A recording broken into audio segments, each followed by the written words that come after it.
Baseball is dead. Rest in peace. It's a Monday episode of me and Joseph's here, and there's a battle in the streets going on right now. What? So What was that sound? it's my sign on. Yeah, you never heard him do that before. You never heard him do that? Easily the most awful noise I've heard before 9 a.m. Like, what the fuck is that? It's radio, brother. We're on East Coast. It's 11:13 here. Yeah. Wake the fuck up. Yeah, go with it, Dallas. There's a battle in the streets going on right now. I don't know if you know this, but there's a new baseball video essay sheriff in town, Joe. And his name is Justin Havens. Just dropped about an hour ago on the YouTube page. Yep. Joe's going to have it taken down. Justin, if you would like to talk about this, I'd love to have you tell the folks what they can be expecting when they check this video out. That's awesome. What a way to lead the episode. And Joey, nothing but gracious. I believe he retweeted the video. So thank you for that. Begrudgingly, I knew that it would be a bad look if I didn't. I knew if I didn't retweet it, I'd be like, oh, dude, Jayhay stealing your shit. Clearly feeling totally unthreatened as he should at the moment. But no, I'm very excited. It was one of the things that Jared and I had talked about for quite a long time, and certainly this offseason and leading into joining Underdog was the possibility of getting into that space. And he infused me with a lot of confidence as it relates to that, and that I was the person to be able to do this. And this is the first of many, and I'm very excited about it. This specific one is about the concept of the greatest generation of pitchers that we have ever seen. I think there's kind of an idea that you look at all the unbeatable records that pitchers have, like Cy Young and stuff like that, and you think of when they lower the mound to compensate for dominant pitching, and you would assume that is one of those are the greatest eras of pitching, or dead ball era, whatever it have you. And the reality is that, as you'll find if you watch the video, that many people listening to this podcast actually got to experience the greatest era of pitching, which occurred during the 90s and the early 00s with Pedro and Maddox and Unit and all the rest. And we break it down in, by the numbers, and, by the awards and the accolades and all that stuff, and hopefully shed some perspectives that, I know everybody knows that they are great pitchers, but I think the degree of greatness and that it wasn't just two or three guys, it was an entire generation of pitchers. I hope they walk away from the video having learned something and having enjoyed it. But I'm very proud of it, and I'm very appreciative of the work that went in on the production side with Jake and Corey and Jeremy. And I'm excited about future installations of this, because we've already got some in the works, and they're going to keep coming. So I hope people appreciate them. Yeah. It's very good. Came out awesome. Shout out to everyone who worked on it. Jeremy, thank you.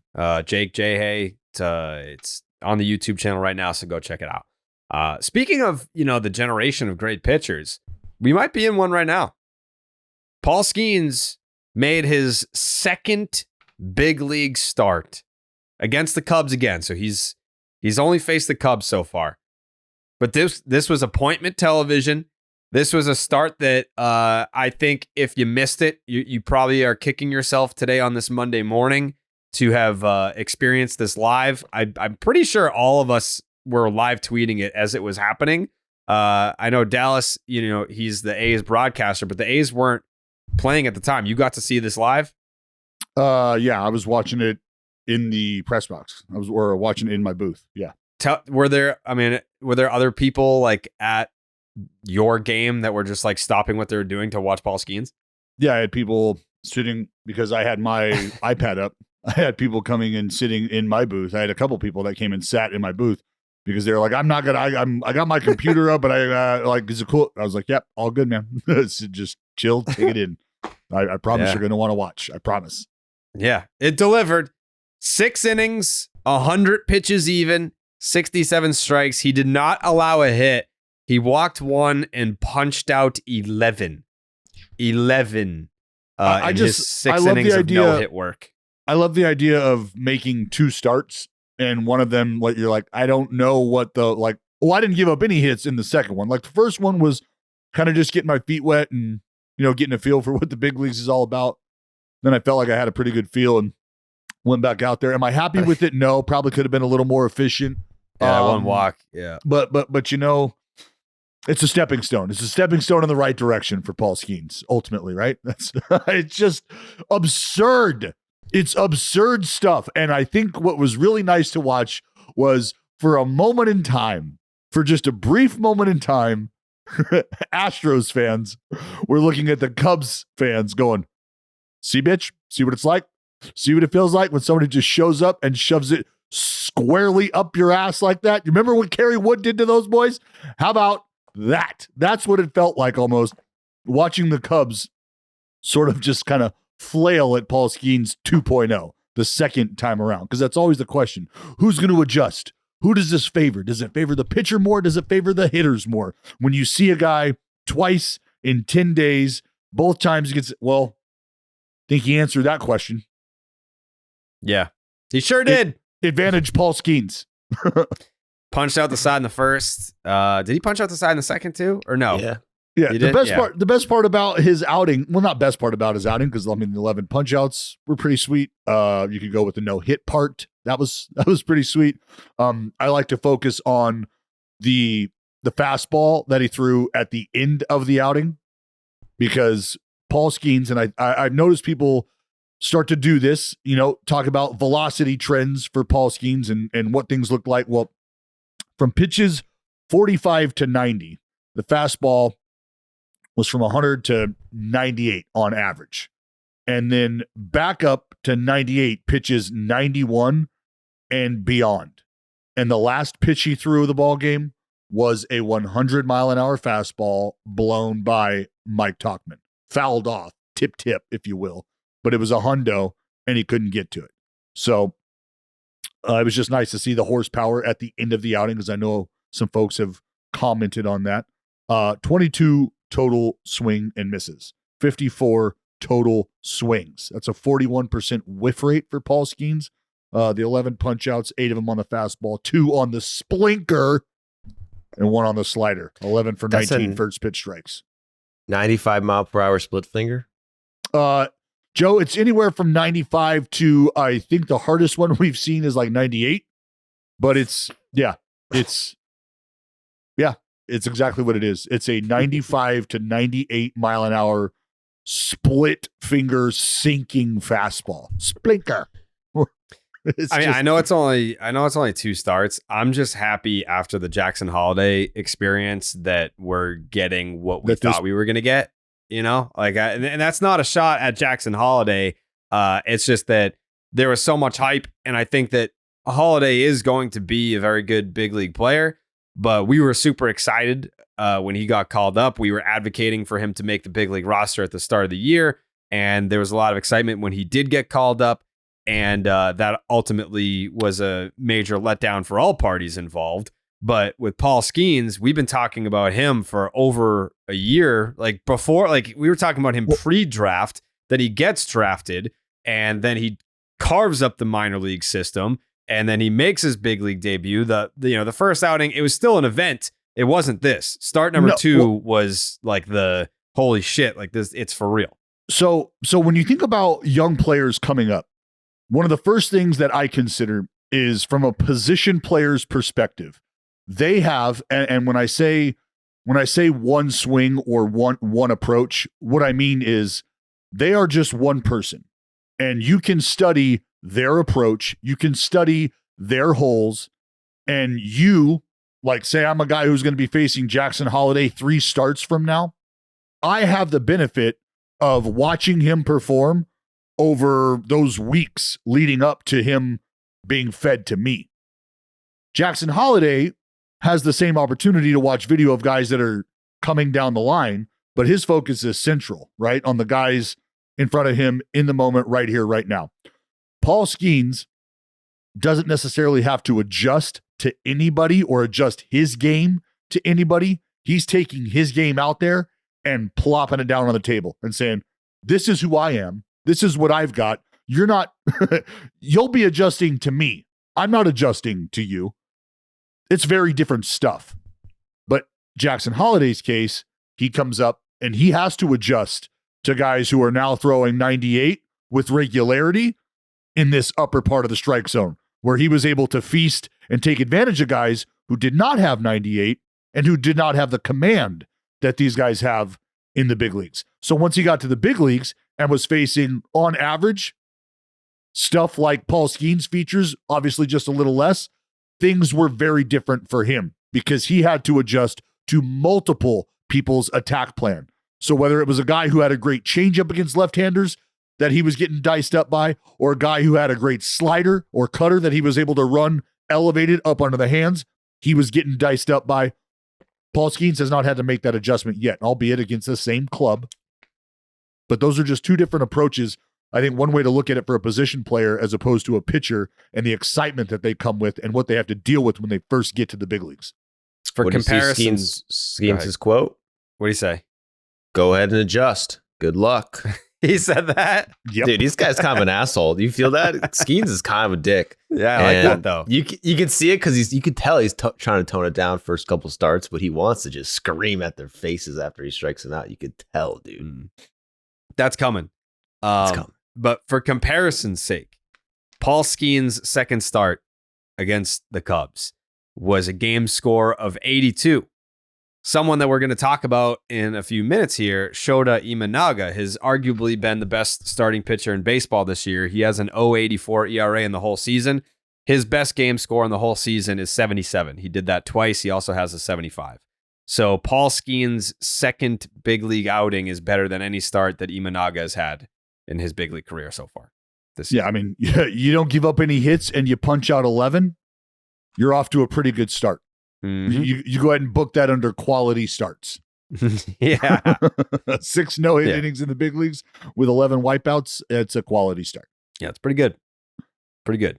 So it's just something that we're going to probably be breaking down almost start to start. I feel like every time that Paul Skenes takes the mound, we're probably going to talk about it. Like, that's the type of guy that we're dealing with here in the big leagues now, is someone, I mean, Imanaga, like we've talked about him sporadically, like he's not a start to start. I don't think that there is a guy in the big leagues right now that is worthy of kind of like a start to start, let's break it down type subject matter. Well, not a start to start. I mean, Imanaga, just because of the production, because of the productivity, I think his outings now lend you to start to assess where he's at historically from outing to outing now, like what that fits in, because I kind of went down a little rabbit hole just looking at some of the guys that we had posted about with either the top 4 lowest ERAs through the first 9 outings of their game. I went through a little bit of a rabbit hole. I mean, we can get into that now, or we can get into that later. It doesn't matter. And you just start to appreciate, I think, what guys are doing and what the picture really looks like. But as far as somebody needs to be telling me that this dude is pitching, we got that with Paul Skenes, and I'm doing the Lord's work by letting you know that Mason Miller is going to be coming in the ballgame. And outside of those two dudes, yeah, I don't know that there's another arm where you're like, hey, you got to watch this. You got to see this. It's those two dudes. Jayhay, what were your thoughts on Paul Skenes' second outing? Like you said, I mean, I sat down on my couch and I built my day around it to the extent that I could, and I got to watch the whole start, and it was, I mean, it really was everything you could possibly ask for. I mean, in a sense, what we've seen and saw in that start is, I know it's like obviously perfect because he allowed one base runner, and like basically nobody his age has ever had a start that was like the start that he did.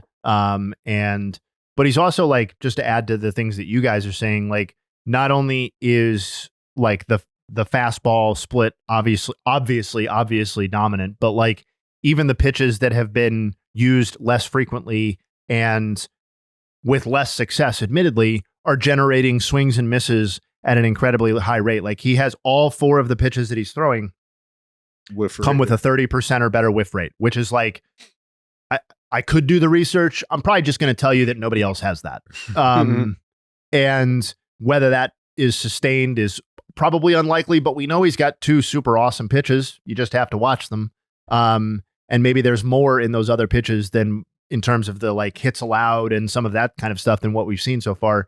And secondarily, like his ground ball rate is like elite right now. And again, it's only 2 starts, but if you were building basically like a perfect pitcher, it would have to look a lot like what Paul Skenes is doing from both like basically a results and a stuff perspective. Like if you're going to allow contact with that sort of stuff, like getting ground balls with it is like, it's almost unfair in a sense that's how the outs against him are generated, because, you know, a lot of guys, and maybe that won't persist moving forward, but a lot of guys with power stuff, including traditional 4-seam split guys, and Dallas, correct me if I'm wrong on this, but a guy like Schilling, dominant 4-seam split combination, but what was the weakness there? The long ball, right? Like, you know, they tend to give up 25, 30, 35 homers a year, even while they're striking out 200 and 250 guys. If Skenes avoids that fate too, it's like, what is the ceiling here? Well, and that's why I think a lot of people have started to dive into what his fastball looks like and how that plays. The fact that there is a lack of vertical movement, or there's not quite as much ride as you would consider with a guy like him. There's more horizontal movement to his fastball and what that profile plays, or how that profile plays. So when you think about a guy who has good run on the heater, but might not have quite the ride, and it doesn't hold its plane as much as you would think with his move or with his velocity, that's a guy who, when he starts to pitch at the top of the strike zone, because that ball does have a little depth to it when it comes to the fastball, if it's not up where it needs to be, you start to throw it right onto a barrel at the top of the zone. But that's the idea of being able to command the slider and drop that on people, is when you do that,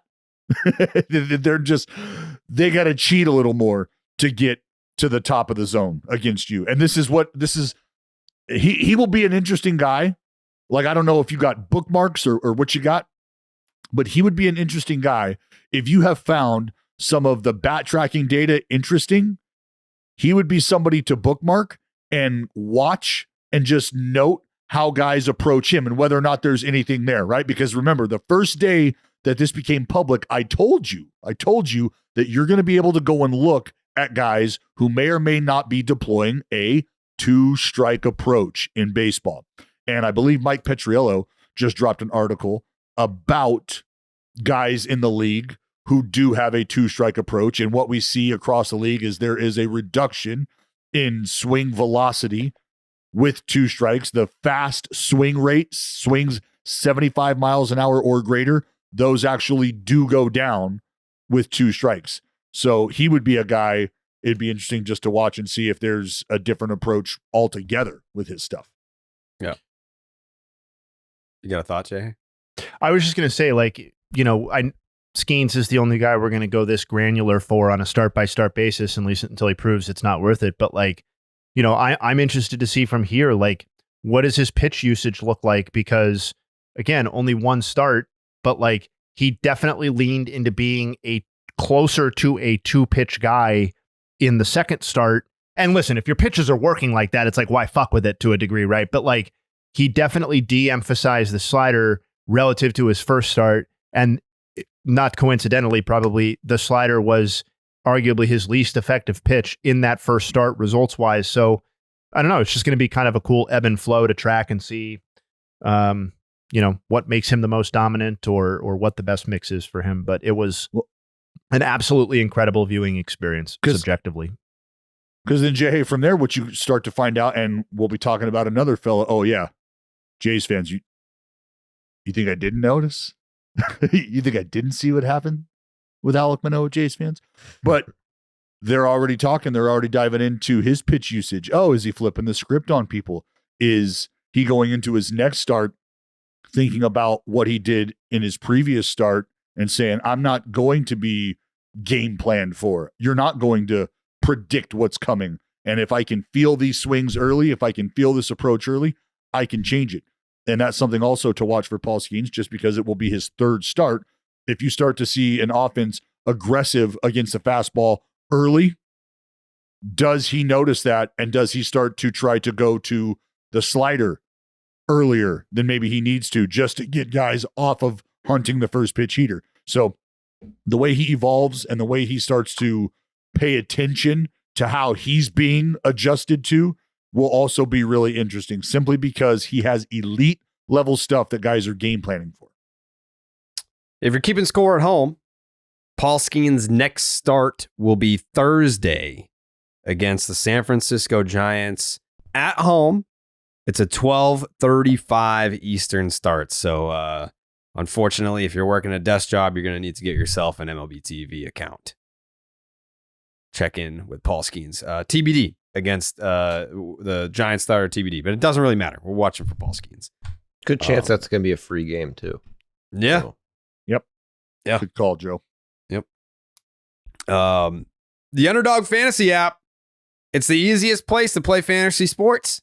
Playing their pick'em game is as simple as selecting higher or lower on player stats, strikeouts, total bases, home runs, and so much more. Make entries of all baseball, or you can mix and match across your other favorite sports. You can win up to 100 times your money, and it's a ton of fun. And if you're listening right now, you're obviously a baseball fan. We've got great promos going on at Underdog. What was it? The higher or lower for strikeouts for Skenes? We blew past that in the second inning. Well, it was done. It was done like in the first. It was done in the first inning. Impossible? Not really, but it was over 4.5, and he was already taken care of by the second inning. It was done. Yeah. Paul Skenes did five batters in, and you've hit the jackpot here. I would imagine The we're minimum probably number of batters, Yes. yeah. by the way. We'll work on a bonus for next time. You can't get more than 4.5 strikeouts and fewer than 5 batters. Right. Yeah. So I would imagine we're going to keep running it back with the Skenes promos. Make sure that you download the Underdog Fantasy app. We're going to be doing stuff like this all year long, especially once the hockey playoffs wrap up and you get the NBA finals are going to wrap up in the coming weeks. All focus will be on baseball, which means that we will have a lot of fun promos running for you guys. Download the app. Make sure you sign up with the promo code Jared, Jared. And Underdog will double your first deposit up to $100. That is Underdog Fantasy, promo code Jared. Yeah, that one, it was very funny. It was funny to see all the people that were like, yep, thanks, cashed it. Thank you. Thanks so much. Thank you, Mr. Skenes. Dallas, you mentioned Alek Manoah. 7 scoreless against the Rays, allowed 1 hit, 0 earned runs, did walk 1 batter, but punched out 7. Do we have the pitch data on Alek Manoah? Are you Andy? talking about from his Just last, that one start? Yeah. I do. Oh, Jayhay. Yeah. Unless, what do you want to? I didn't mean to cut you off, but No. Like okay. What are you looking for? Well, so we talked about it last time, right? Where he had flipped the script from the time before and leaned really into the 4-seam changeup. And he'd been a sinker slider guy. Mm-hmm. Well, guess what this motherfucker went and did? Mm-hmm. What do you do? He said, I'm just going to throw them all, actually, but I'm going to go back to the slider sinker as the 2 pitches that I throw the most often in this start. And what was further not fucked up, just like crazy in terms of tracking this stuff, is that I tracked the first inning specifically, and it was the 4-seam changeup that was heavy in the first inning, and then he went away from that and then back to sinker slider for the rest of the game. So I don't know what the takeaway is from that, other than maybe just general unpredictability in approach. And yeah, so that's what I have to share about it. Slider 31%, sinker 27%. The start before those same 2 pitches were 18 and 19% respectively. So it's a complete reflip from what we were talking about the last time. And just how you're willing to attack the strike zone. That's another question. If you go back to 2023, Alek Manoah, one of the first 2 pitches he was throwing for strikes 82% of the time. Big league average, 86% of the time. So little below average. This year, up to 85% of the time in these starts here. So an increase up to right about average, still just a hair below. Again, 86% being the average of how many pitches are thrown. 1 of 2 strikes in the first 2. 2 of 3 are the first 2 of 3 pitches you throw are those strikes. Well, last year for Alek Manoah, only 59% of the time were you getting a strike in one of the first 2 out of 3 pitches. from Alek Manoah. That's not great. That's not ideal at all. Big league average 64%. This year, however, within the first 3 pitches, 2 out of the 3 are strikes, 75% of the time. So he's not nibbling, and it's not strike one and then let's flip a burger, see what we got. He's not doing that. Here it fucking is, coming at you.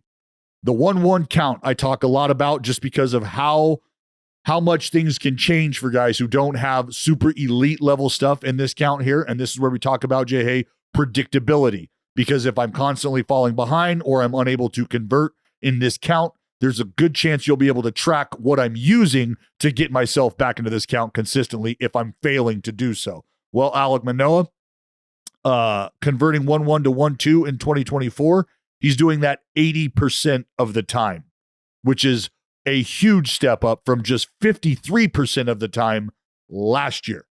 That's a big deal because advantage Manoah 80% of the time after a 1-1 count as opposed to just over half of the time. So he was trudging in very, very rough waters more times than not last year. And now you go and look at the fastball and the sinker combination. 2024, they are hitting 182 against the 4-seam fastball. Last year, they hit 316 against that pitch. They're hitting 143 against the sinker, the 2-seamer this year. Last year, they hit 250. So on fastballs, on both of those pitches last year combined, they hit 280. This year, they're hitting 118. Put it where you want, get ahead, stay ahead, and you create a level of unpredictability about yourself that even big league hitters have a tough time game planning for. Yeah. Last 2 starts combined, opponents are hitting just 106 with a 347 OPS against Alek Manoah. And hold on, one more, Jared, not to cut you off, but the whiff rate is up to 29%, 28.7%. And that is up from 21.8% last year. So, and that number right there, you want to know what feeds that number? Is converting, getting ahead and converting in those counts. And he's doing it. Trying to find the velocity numbers here because I'm For curious. Yeah, I got him. So right here, yeah, I'll tell you, in his last, it's pretty consistent to last year. It's like 93.5 with the 4-seam. Yeah, and just so this is average fastball velocity by pitch count. So pitches 1 through 60, he's sitting at 93, 94 miles an hour. Pitches 61 to 75, it was down to 92. Then he ramped it up, pitches 76 to 90. He was back up tickling the 3s, 93. And then 91 to 105, he's back down to 92-ish. He threw 103 total pitches. So that gives you an indication of the fluctuation of velocity. So over the first, like I said, 60 pitches or so, nice and easy, 94s consistently. From there, 92s and 93s, maybe not quite the same finish on it. Yeah. Yeah, because he was throwing a little bit harder in his minor league starts. And but he's sitting 93, 94. It's about where he's been for a while now. I mean, like he hasn't been averaging like 95, like his big league debut, like that first like week, he was averaging 96 plus. Yeah, but ever since then he's been sitting 93, 94. Yeah, so like I think the final line for his last 2 starts are 14 innings, 5 hits, 2 walks, 13 punch outs, and opponents are hitting 106. Pretty good. Pretty good. Joseph, any thoughts on Alek Manoah? He's back, hopefully. Seems like he's got a little bit more swagger. Everyone's talking about how that was like a big deal. He's lost his confidence. That can help a lot. It does suck for the Blue Jays. If you look at the Blue Jays starting pitchers, Barrios, Manoah, and Kikuchi all under 3 RA right now. And then the guys who have been beasts for the Blue Jays for the past few years, Gausman and Bassett, go in the opposite direction. So that kind of sucks. You get these guys who have struggled really bad for the Blue Jays, finally turn around. And then the 2 guys who've been dominant kind of suck. But that's just being the Blue Jays. I know you guys said they were done when I was gone. Yeah. So Do you disagree? You think the Blue Jays are back? I don't think the Blue Jays are back. Okay. But if they are, if Manoah's back, that can't hurt. It's a nice trade. But I piece. think it's always been the problem with them has been their lineup, not their pitching anyway. Well, thank God for the Blue Jays. It's the only thing that's keeping the Red Sox from three straight last place seasons. If the Blue Jays weren't as bad as they are. But hey, there's plenty of season left. There's plenty of season left for the Blue Jays to, get it going a little bit and put the Red Sox back into last place where they belong. Do you disagree, Jake? Yeah, they should be in last. Yeah. Yeah. It's not fun. Not a fun year here in Boston, but that's not what we're here to talk about. Well, let's keep the positivity going, Jayhay, because the Guardians swept the Minnesota Twins over the weekend. Class A, what's going on with Class A over there? A lot of supposedly elite closers scuffling. I know we're going to get to one later. Did you see Class A's quote about like not shaking off the catcher and how he's an employee? I didn't know how to make that. I didn't know how to interpret what he meant by that. Did you see the quote? Where he said like I just work here sort of thing. Yeah, he's like I'm a team employee. I just do what they tell me. What? I don't know. Yeah. Bro, they made an entire WWE walkout for you, bro. They made the whole stadium turn the lights off and have freaking fireworks coming out of the ground. I think you've earned the right to shake off. I guess. I'm going to try and find the quote here. I was going to say, is it like, because I think it's very, was it coming from a place like with attitude, right? Or was it? Like, is he frustrated? Did somebody ask him about a pitch that got hit? And yeah, I'd love to know I'd love to know more about the context. I saw the quote. I didn't really get the surrounding context. I mean, the guy has a 0.39 ERA this season. Yeah. So it's like, I don't know, maybe it's a case of like, oh, I allowed a run in a game that we won. Was it following Sunday's game? I gotta find it. Because it feels like the only context would be like, dude, like, yeah, I may have gave up the homer, but look, I just work here, right? Like the guy put the fingers down, I threw the pitch. Go talk to him. Like that just sounds absurd. Yeah. Why can't I find it now? Are you making shit up? No. I don't make shit up, brother. I just realized too, he doesn't even have an entrance, does he? I got him and Duvall mixed up. Duvall's the guy with the sick entrance. Yeah. Camilo Duvall. Oh, yeah. It was Duran that said it after giving up the bomb to Will Brennan. Oh, yeah. See, yeah. There you go. Yeah. Okay. There it is. Yeah. Johan Duran gave up a walk-off home run to Will Brennan on a curveball.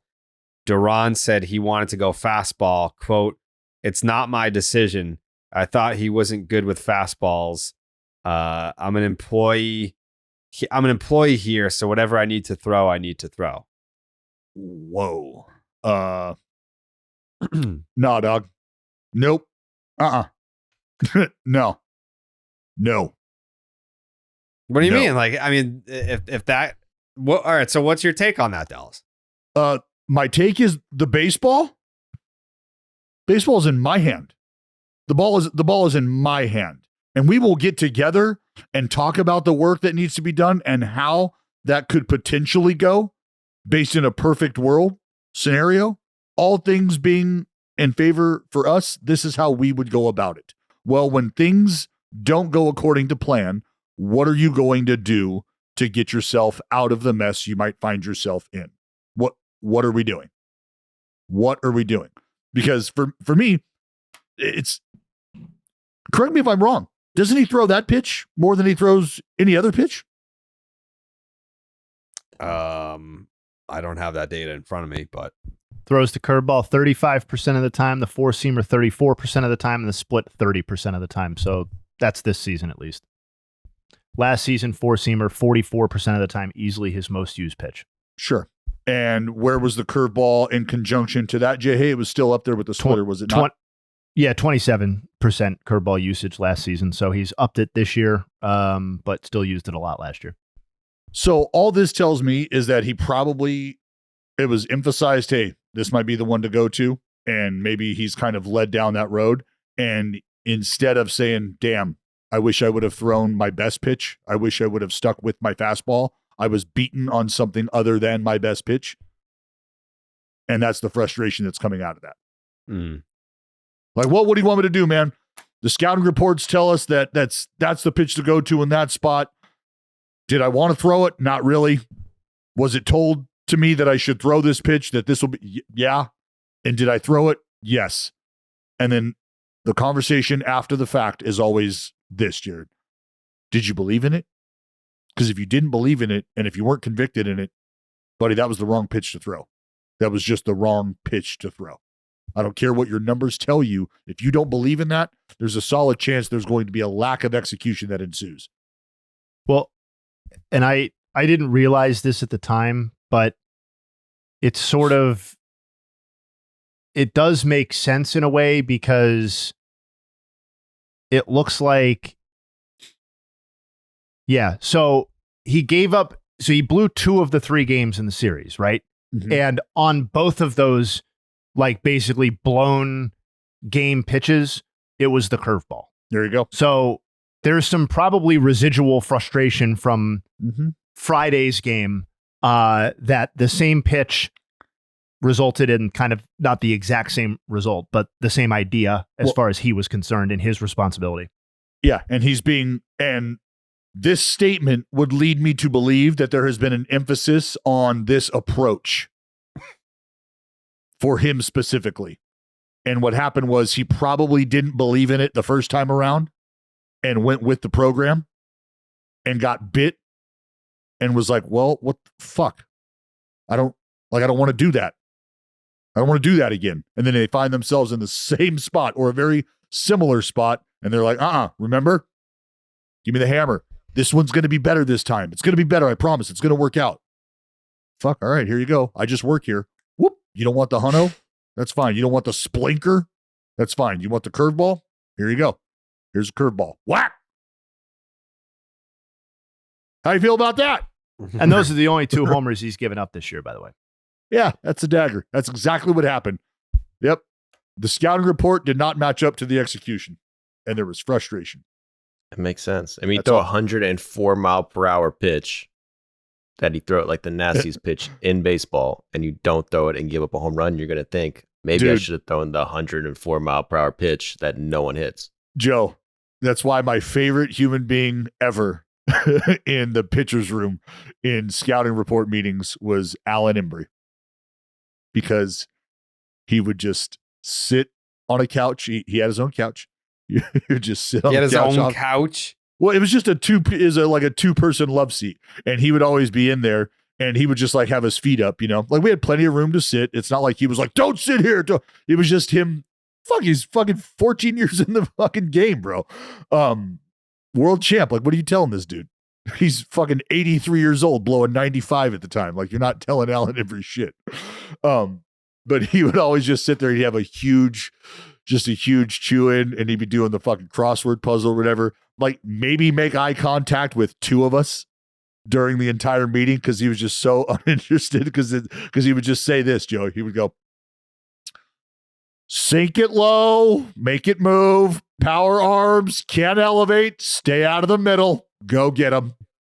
I mean, it was, but it was, I mean, he was joking saying it, but he like what he was saying was, it's pretty obvious. Like, stick with your best shit, right? Keep the ball low in that day and age, make it move. And if you can throw hard, fucking elevate it because they're idiots and they'll chase. Nothing has changed. Nothing has changed since Alan Embry was giving those kind of scouting reports back in the early aughts, right?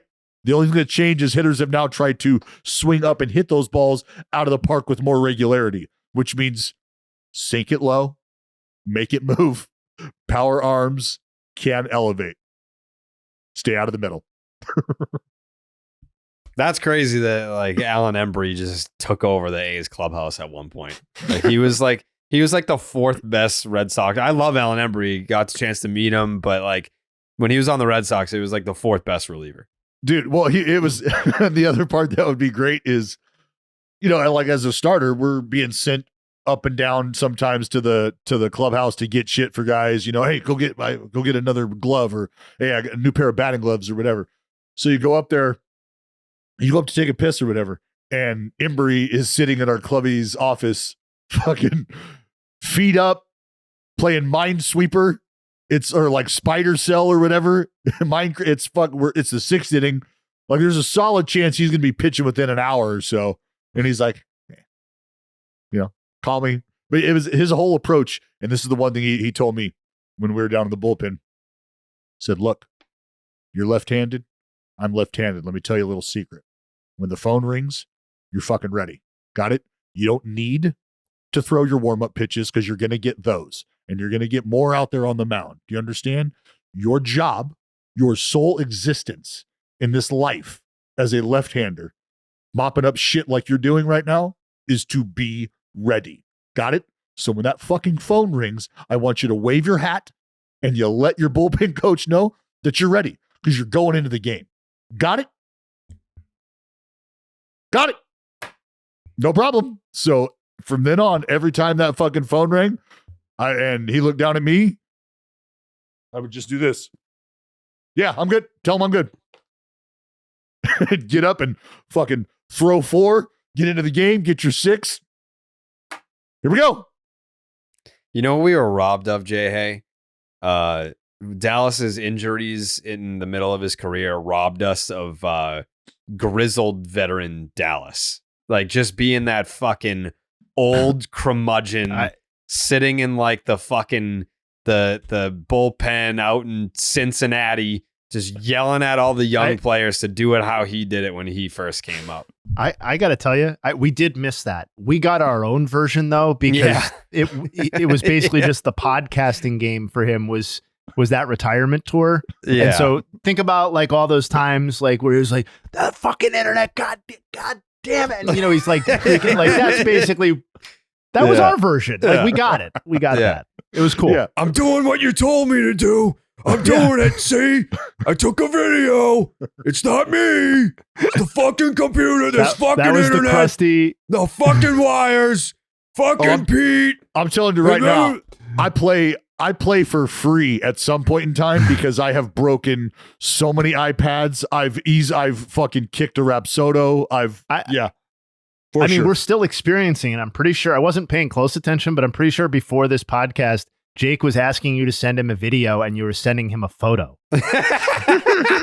Well, no, it was the where Jake, if you don't fucking defend me right now, Jake, buddy, we're going to have fucking problems when I get when I get to boss, we're going to have problems. You're like, did you get the video? And it was just 2 pictures of you with the groundskeeper. You told me it's because it was saved in a different spot because it wasn't airdropped. It was being sent from photos is what I was told. And then so when I sent it from the airdrop, what'd you tell me? Oh, it worked. Good. We figured it out. We got there. Something's wrong with this video. It's not moving. Yeah. Well, hey, that's what we found out. You got to fucking airdrop it. You can't send it from photos. I didn't know that. Right.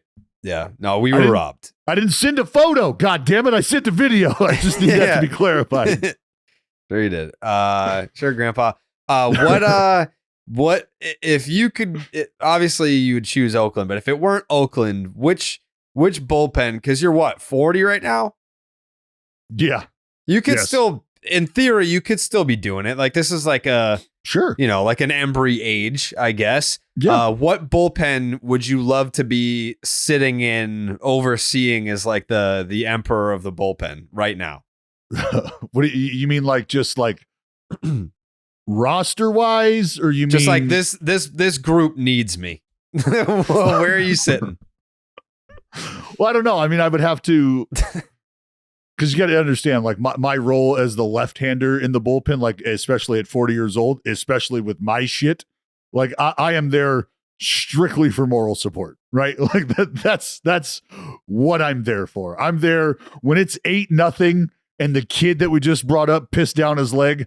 I'm the one who's going to be going 3 or 4 and then not being able to wipe my ass for the next 2 days. That's going to be my job. So it's got to be a probably a younger group who doesn't need me at all, who is really just there. Like, look, we just don't know how to do some of this stuff. We don't know what to expect when some of this stuff happens. Maybe you could kind of help us out and get us back on the rails. What bullpen is that? That's the group. I don't know. I mean, it's not like I've done a deep dive into bullpens across the game. I'd love to see what you can do with the Cubs bullpen right now. Because that's a good team. That's a good team that needs a bullpen to be performing better. So Jayhay, the Royals would be a good place then, because I just got a front row seat to watch what the Royals are all about. And should they start to get some things in line in their bullpen based on what their starting staff is doing, they could become a real problem for your guards, pal. So you could sort of be like that, like kind of the new folksy West Coast Ned Yost. Just kind of come in there with your sayings and I think, what was the saying that I saw over the weekend? He told the current manager, it's a tomato when it's a tomato or something like that. So good to see Ned Yost is still up to his old tricks. Jayhay, the pop for Yosty when they announced his name, because they celebrated the 2014 ALCS championship team with the Oakland A's in town, Royals. Yep, got every bit of that. Picked up on every bit of that. What a game that was. And the pop for Ned Yost was massive. I'll tell you this: do you guys care to guess who the largest pop was for? Oh, it's got to be Eric Hosmer. Yep. I'm gonna say Alex Gordon. I'm gonna say Salvi. I feel like it has to be Salvi, but like I'm gonna say it's got to be Hosmer or fucking. Did they bring back Zach Greinke? He was unavailable. He ghosted. He just said, did you see his quote? Like, he's resurfaced, Joe. I know you love Zach Greinke. He resurfaced recently saying, like, I tried to get into golf and become a professional there, and then I realized I'm already a professional at something, so why give that up? Like, it was kind of a cry for help. Like, somebody signed me to a major league deal. I'd love to still pitch. He'll be back in like 3 years. That's my prediction on Greinke. Was Greinke even on that 14 team? Am I misremembering? No. He was with the Dodgers by then. The largest ovation. I'm going to say Billy Butler. Did Moose come back? What's that? Did Moose come back? Moose was there. Yeah. But he's not going to get a pop. He's going to get a Moose. Maybe the memory of Yordano Ventura. No. The Moose pop was exactly that. It was just moo, which was phenomenal. But the Eric Hosmer pop was the leader in the clubhouse. Yeah, it was. Yeah. And what was really cool about always kind of a fan base with questionable taste. But what was really cool is Sal was warming up the pitcher at the time. And so he just ran out in his gear and was headed out. And like they were like in mid conversation, like during the ceremony.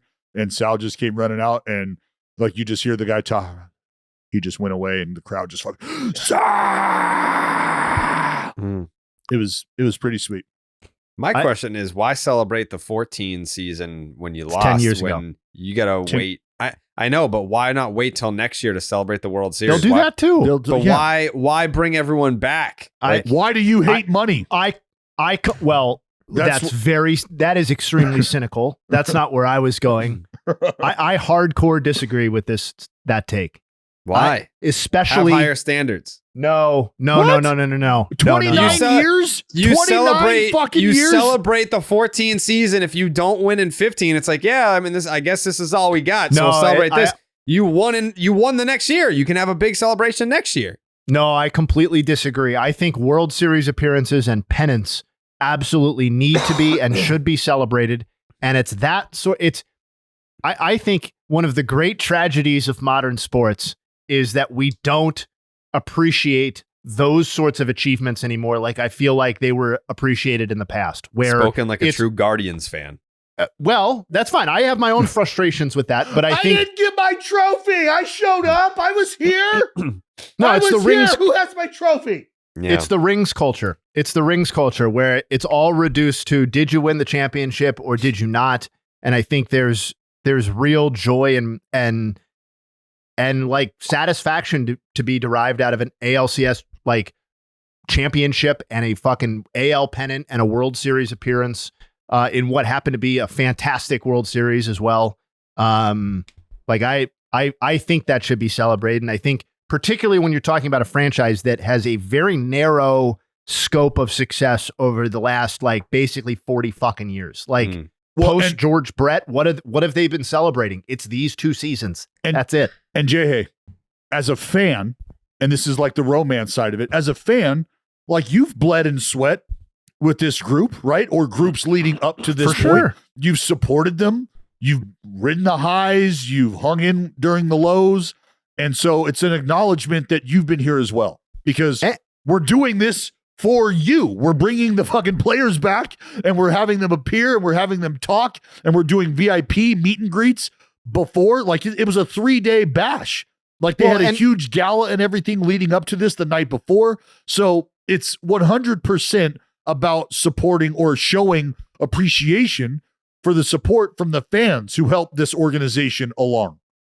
And there were a number of players who were on the 14 team who were not on the 15 team. And like, you know, not to get like, if I was one of those players who like helped lay the foundation for the team that got over the hump or whatever, or made serious contributions to the 14 team, but for whatever reason was not on the 15 team. Like, I think I think those people should also be celebrated.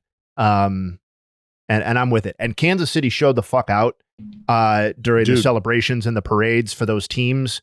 And so, well, for the 15 team. And so I think like, yes, you're going to get a lot of money from bringing these people back, I would assume. But also, I just think it's the right thing to do. I'm all for this. Yeah, it was great. And I mean, the fans like talking to a lot of the Royals fans, because look, the Royals fan base was sort of met with something similar that the A's fan base has been going through, which is, hey, you guys like to play baseball here? Well, we're thinking about building a new ballpark. You guys want to go halves on that? Meaning the general public. And the Royals fans were like, I don't know, man. I don't know if we're too interested in that. I think that's going to get voted down. Looks like that got voted down. So it's a group who understands what they've meant to the franchise. It's a group in their fans that are appreciative of what they have received in terms of acknowledgement, because walking around that series during those 3 days, I had a lot of great conversations, a lot of, hey, we're with you conversations, and a lot of, is this what it feels like conversations? But also there were a lot of, man, this is so good. I'm so glad that they're doing this for us conversations, meaning they're giving us an opportunity to celebrate these dudes. Can we just do a quick aside on that 14 team real fast? Sure. Because what an incredible moment in time that was.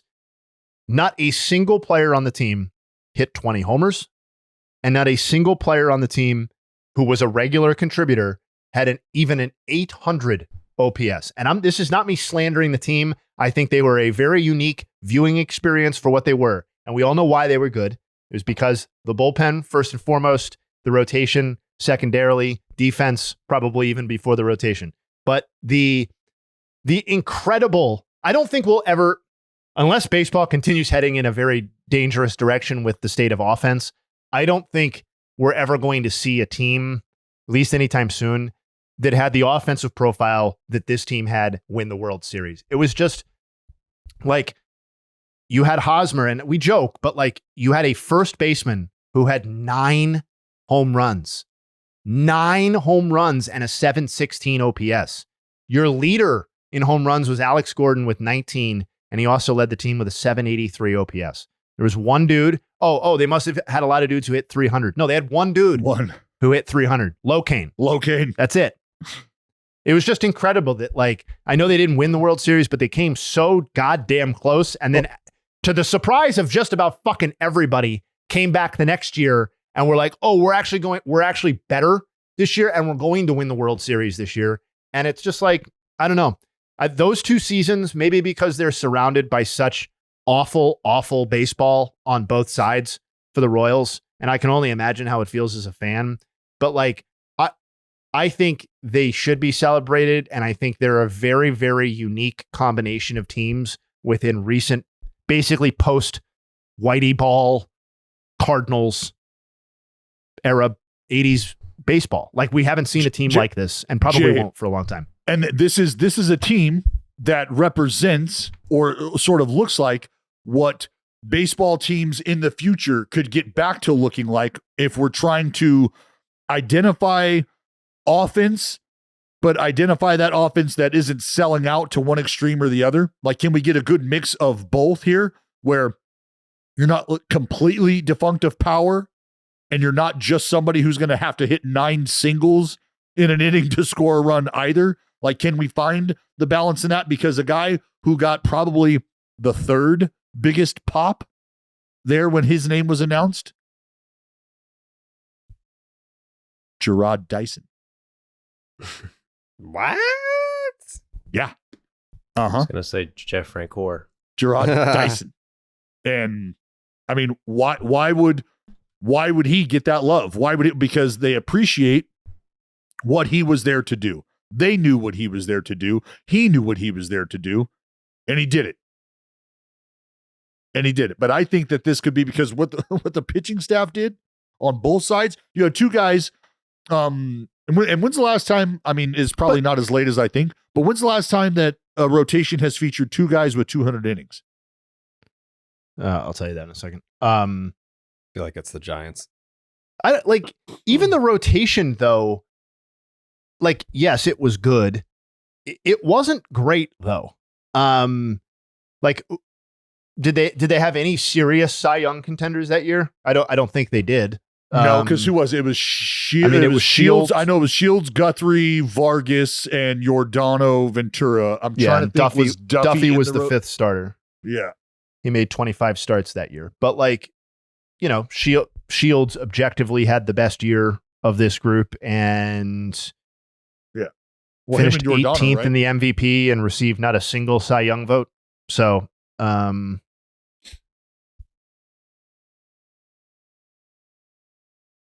I got distracted. I'll have that answer for you. No, but the bullpen, I mean, because remember, the bullpen is what led to the Colorado Rockies trying to do what they tried to do. But the bullpen was celebrated like all 3 days on the back of the mound. As it should have been. Yep. All 3 days on the back of the mound, they had HDH. And the bullpen, it was a bullpen bobblehead giveaway where it was Herrera day 1, Davis day 2, and Holland on day 3. The answer to your question, is Houston in 2018. Had 3 pitchers throw 200 innings, in fact. Cole, Verlander, and the once great Dallas Keuchel. Yeah. Red Sox wiped their ass with that team. You are correct that the last NL team was the Giants. That was Mad Bum, Johnny Cueto, and Samardzija. That was post-Dynasty. The Shark. Yeah. There you go. Nice little trip down memory lane. Yeah, it was. Yeah. Can't wait to talk about it next year when we celebrate the actual championship. This guy. I'm just saying. What? No. I mean, I'm just saying. You know, here I'll in enjoy Boston, it too. You know what? Yeah. We'll talk about it. I will too. Yeah. Next year we can They talk were about the unique championship. experiences in the postseason, certainly. Yeah. And you know who's going to get the loudest ovation for that reunion? Johnny Gomes. Possibly. He'll be up there, I'm telling you. They put together a nice little video package of that parade. A reminder of who the real MVP was. Johnny Gomes. So, which, by the way, Johnny Gomes is cleaning out the little office over here. Johnny Gomes left his hat here. So, Johnny, if you're listening, please come claim your property. Shota Imanaga. Joseph. It's the philosopher of pitching for a reason, man. Yeah. You got to make that t-shirt. I got to read the book. I thought you said you read it. Did you lie about reading it? Or you got to read it again? I read it. I read it in English, but I feel like you learn more if you read it in Japanese. So are you working on learning how to read in Japanese right now? I've been working. Yeah. Okay. How far along are we, would you say? Like if we're on the spectrum of 1 to 100, 100 being... It's really just me. I got to hire someone to read the book to me. So that's where we're at right now. We're struggling finding the right I bet person. you there's got to be at least one person who speaks fluent Japanese and English who listens to this podcast. We talk about Ben Verlander way too much to have not taken some of his audience.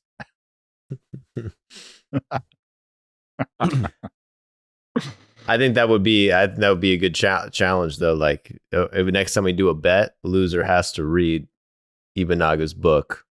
There's no English translation, so you're gonna have to read it in Japanese. Gonna get a PDF form or online version, and have to copy and paste each page, put it in Google, translate, and read the whole book, and do a book report. Do you know when it was published? Recently, I want to say 2020. Oh, so there's got to be an English audiobook version of Nope. the book. There isn't? You'd be surprised, brother.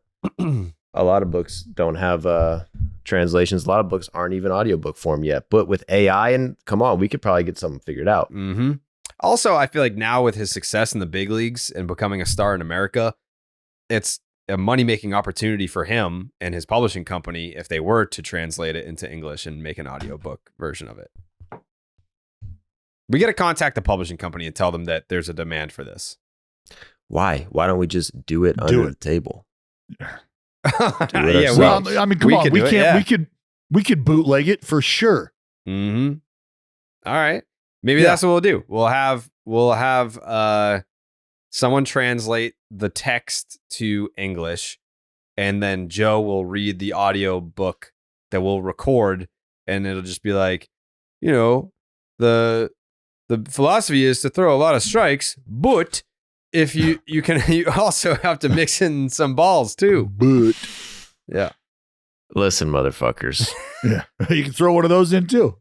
Yeah. The book came out less than a year ago, by the way. It has only 22 ratings, but 4.8 stars. Okay. What's it called again? I don't fucking know, dude. It's in Japanese. I don't know what it's called. I think it's his nickname is the philosopher, the pitching philosopher. Mm-hmm. So I mean, that's probably the philosophy of pitching. This is like the pitching equivalent to Ted Williams writing The Science of Hitting. Oh, it's actually even better. Shota Imanaga's Pitching Bible. Oh. So Love it's also blasphemous. I love that. Mm-hmm. Okay. All right. We need to get working on that. Someone that speaks Japanese and English definitely listens to this podcast. Please reach out. We'll work together to translate the book so that Joseph can record himself doing the audiobook, and then we will sell it. This shouldn't be that hard. This isn't the Dead Sea Scrolls that we're trying to translate. Like, no, it's just Japanese. It's like so many people speak Japanese. Yeah. So many. We do not read it. We just need somebody who does. Yep. Well, let's get into the book on Shota Imanaga, because we put out a great graphic the other day, just kind of highlighting what Shota Imanaga has done over his first 9 starts. And I thought the ERA was, it's just a great look, great insight to the overall success that he's had. And with some of those names on that list, I was intrigued just to look like what those bodies of work looked like outside of just the ERA. Like what kind of shit was being laid down? Because let's remember, in 1981, the game was taken by storm with Fernando Mania when Fernando Valenzuela burst onto the scene. DeGrom had one of the most dominant starts to a season you may ever see. Sorry. What a tragedy, baseball tragedy, that we didn't get to see that season play out. Please continue. Sorry. I am so with you. The Dominican dandy, Juan Marichal, and Greinke and Imanaga to cap it off. So let's just go through what their first 9 games look like body of work wise. Fernando, 79 innings pitched over his first 9 games. Jeez. Opponents hit 168. He had a K per 9 of 8.43 during that time. Struck out 74. But here's where the separator comes in. He threw 7 complete games. 5 of those were shutouts. And his team won 8 of the 9 starts that he made. Jacob deGrom. And Fernando had the 0.91 ERA. Jacob deGrom and his 0.62 ERA, he did that in 58 innings, so not the 79. Opponents hit 128 against Jacob deGrom, who was sporting a 14.43 K per 9 during that time. He punched out Jayhay 93 dudes in that 58 inning stretch, okay? He also threw 1 complete game. It was a shutout, and the team won 5 of those 9 wins, or 5 of those 9 starts. The Dominican dandy, Juan Marichal, his .69 ERA was accumulated over 78 innings pitched. For whatever reason, I could not find the average against Juan Marichal during that time. But his K per 9, 5.7. So nothing dazzling. Punched out 50 guys. He had 7 complete games during that time. 3 shutouts.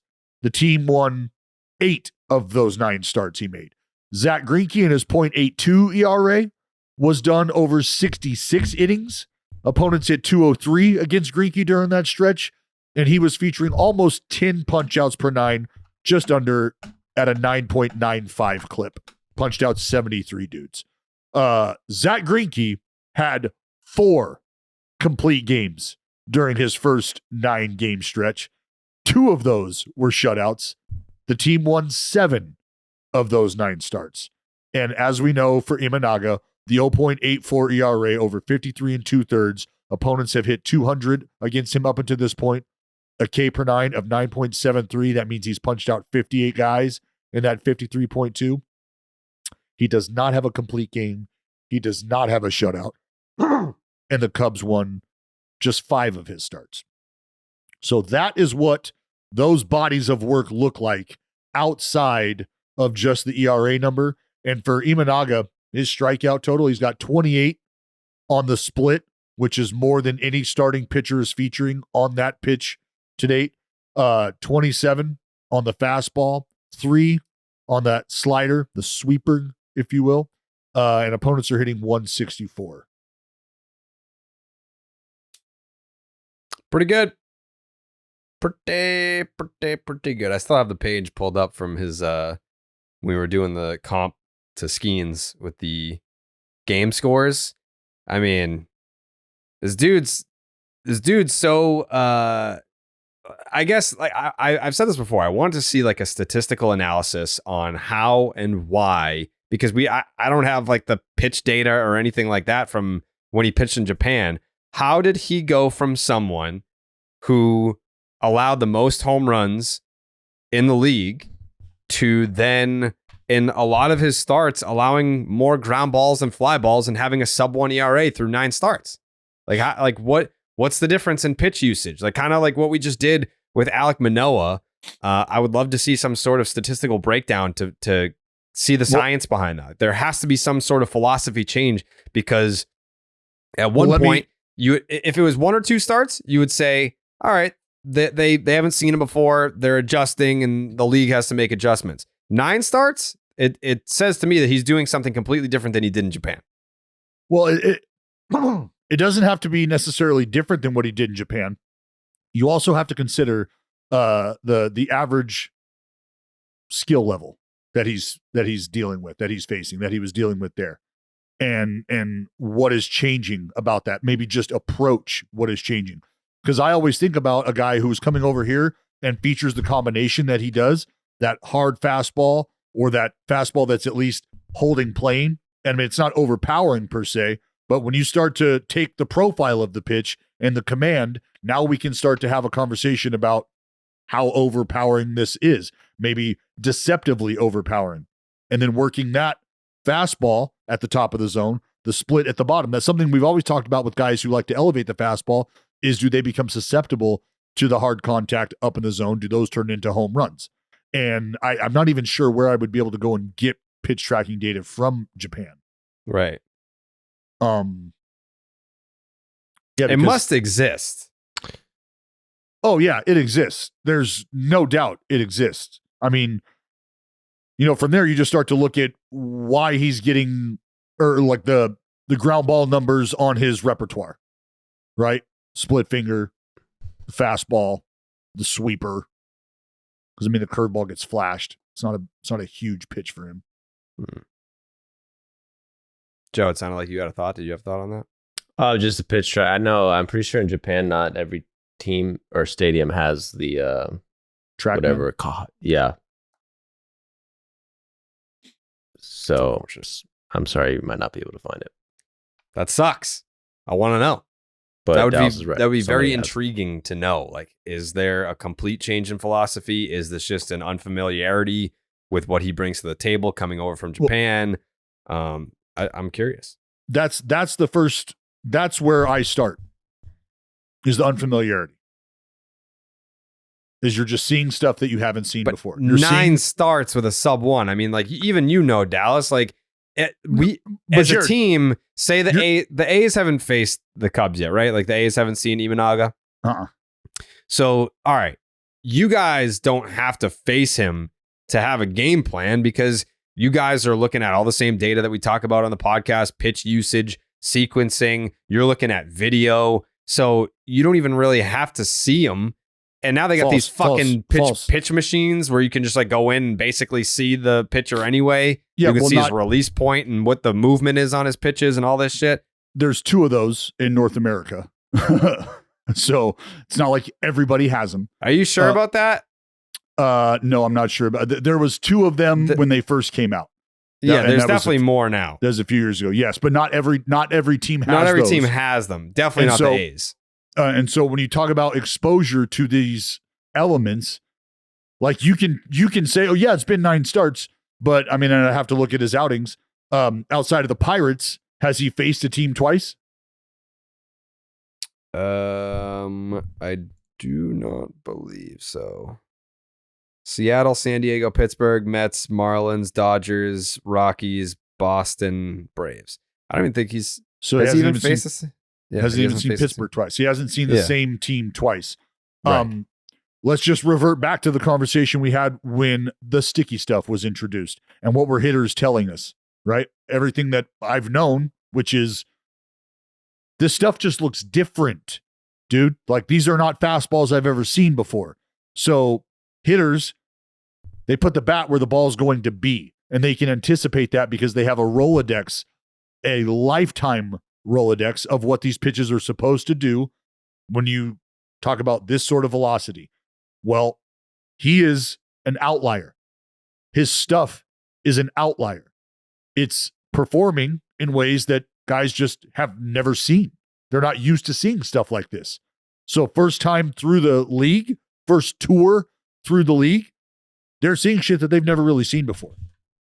And that's especially the split finger, right? It's the Right, split Joe. finger is like the biggest one. yes, It's and 45% whiff rate. I always go back to guys.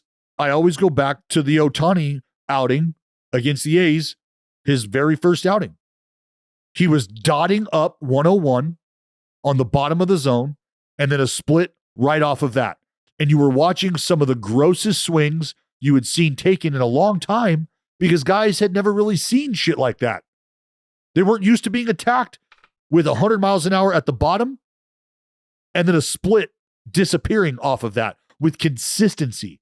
But that's what happens in the Nippon League with consistency is they throw that fastball and they throw that split right off of it. I'm curious if you guys have an answer to this. You might not, but right now, rest of the season, if you had to pick Yamamoto or Shota, who would you pick? Just for this season. Yamamoto. You think so?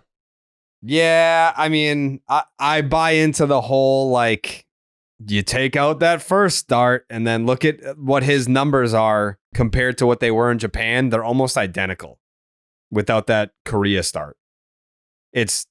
they're almost identical to what he was doing last year when everyone was like, man, this guy is the fucking best pitcher on planet. Which is scary because he was like the best Japanese pitcher of all time. Yeah. When he pitched. Right. So, yeah, I mean, it's no disrespect to Imanaga. I think what he's doing is fantastic. I love watching him pitch. But I think that, pound for pound, if you're taking one guy for the rest of the year to also hold up too, I feel like Yamamoto's got to be your guy. Because that's the one thing that's I don't know. The interesting thing to me is just how much more money Yamamoto got compared to Shota. And I get it. He's 5 years younger than him. Mm-hmm. But like that, the deal. I mean, Shota's contract, 4 years, 54 million, 53 million. And I think there's like options and it's complicated, but 4 years, 53 million is like, that's the signing of the offseason by far right now. He must be feeling fucking boned right now. But I think some of that might even be like, hey, I'm not quite sure what the adjustment's going to be like. Like, this sounds about right, ballpark. I mean, the reason we're having that conversation right now is because we have contextualized his historical start to his career here. That's why it feels like he's getting boned, is because we're putting him in a conversation with names like, Juan Marichal and Fernando Valenzuela and the incredible start to the 21 that DeGrom had. Like when you put it in that grouping, you're like, fuck, this dude didn't make $100 million. Yeah. Well, I saw you, Dallas. You gave some love to Cutter Crawford and Tanner Houck. Was that last night that you did that? Yeah. Last night, just again, baked looking at dumb shit for no reason. Yeah. So like, hold on, wait a minute. Cutter Crawford, the same dude.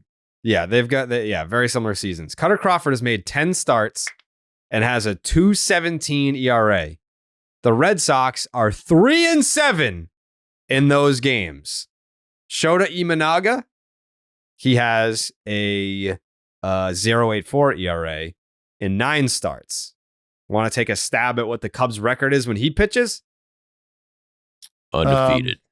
They're winning games, Jared. They're winning games. They've only won 8-1. Yeah. Well, and he's won 8-1. 5 of the. I think he's recorded the decision in 5. Correct. He's 5-0, and the Cubs are 8-1. Who'd they lose to? Wow, must have been the Braves, huh? I think it was the Braves. Oh, you think it was? Pretty sure it was the Braves. Yeah, Cutter Crawford and Tanner Houck, both of them. This is just a few numbers for both of them that are the exact same. Again, Crawford 10 starts, Houck 9 starts. But yeah, they share a 2.17 ERA. They have both pitched 58 innings. They have both surrendered 48 hits. They have both allowed 14 earned runs, and they have both punched out 57 hitters. That's freaky. Yeah. Which is like a 8.84 Caper 9. Damn. Well, shout out to the Red Sox. I mean, they're doing it. Doing it big. They're doing it. Shout out you, Darvish. Yeah. Shout out. 4 straight starts of 0 earned runs. I believe he has the major league record for Japanese-born pitchers now for scoreless inning streak. Correct. 25 scoreless innings. You go back to April. What was it? April 14th, I think I saw. It was against the Dodgers. His last inning in that outing against the Dodgers. From there through his next 4 start or through his next 4 starts. So his last 4 starts, he has a 0 ERA. The opponents are hitting 124. And here's where, Jay, I think you'll like it. The FIP, 1.53. BABIP, 175. So the dominance, justified. 24 punch outs, just 3 walks, 10 hits allowed. He's got a 73% strike rate, so he's filling it up. And he's also got a 70% first pitch strike rate over that time, which means he's filling it up early and he's filling it up often. Righties are hitting 161, which is a lot better than the 114 that the left side of the platoon is putting up against him. And he's allowed just 5 extra base hits across those 4 starts total. I'd love to see you guys break down his pitch usage. That's gonna be a mind fuck. This What, guy's Darvish? got 12 pitches. Like, what's he throwing today? And it just changes every time he pitches. Just everything. Like Seth Lugo. Here's 14 different variations of a fucking slider. Do you have any of that, Jayhay? What, in terms of his pitch usage? Yeah. I've got his chart up right here. Oh, What do you yeah, wanna let's know? see it. Yeah. Just in terms of usage compared to last year? Just his usage this year. Like, how is he? Oh, mixing and yeah, matching? sure. Slider, 24% of the time. Four-seamer, 22% of the time. Sinker, 14% of the time. Sweeper, 11.7% of the time. Split, 8% of the time. Curveball, 7.6% of the time. Knuckle curveball, 6.5% of the time. And cutter, 5.5% of the time. So they have 8 pitches listed for you, Darvish, this year. Basically, he And doesn't throw the same pitch twice. Jay, He's literally not throwing a single pitch more than 1 out of every 4 times. yeah. What are you? What source are you using, Jay, for his Savant. Savant? I mean, I'm always like a little bit uncomfortable with you specifically in the pitch tracking because I'm like, oh man, really? Like 8? And then, there are some years where there's like 3 of one type tracked, and it's like, well, that's just obviously a mistrack or whatever like that. But like, this is what's funny to speak of like specific pitch stuff. There's no pitch he throws more than the slider this year. And I haven't watched enough U starts to know like why things would be so different. But last year, batters hit 432 off of the slider with a 703 slugging percentage, and they're hitting 176 this year. So it's a 260 point difference in the batting average against on the one pitch that he uses more often than any other. And it's like, well, okay. Both variations of it too, Jay. It's crazy. Right? The slider with a little more depth, he's doing better with, and the sweeper, the sweeping action slider is performing better as well.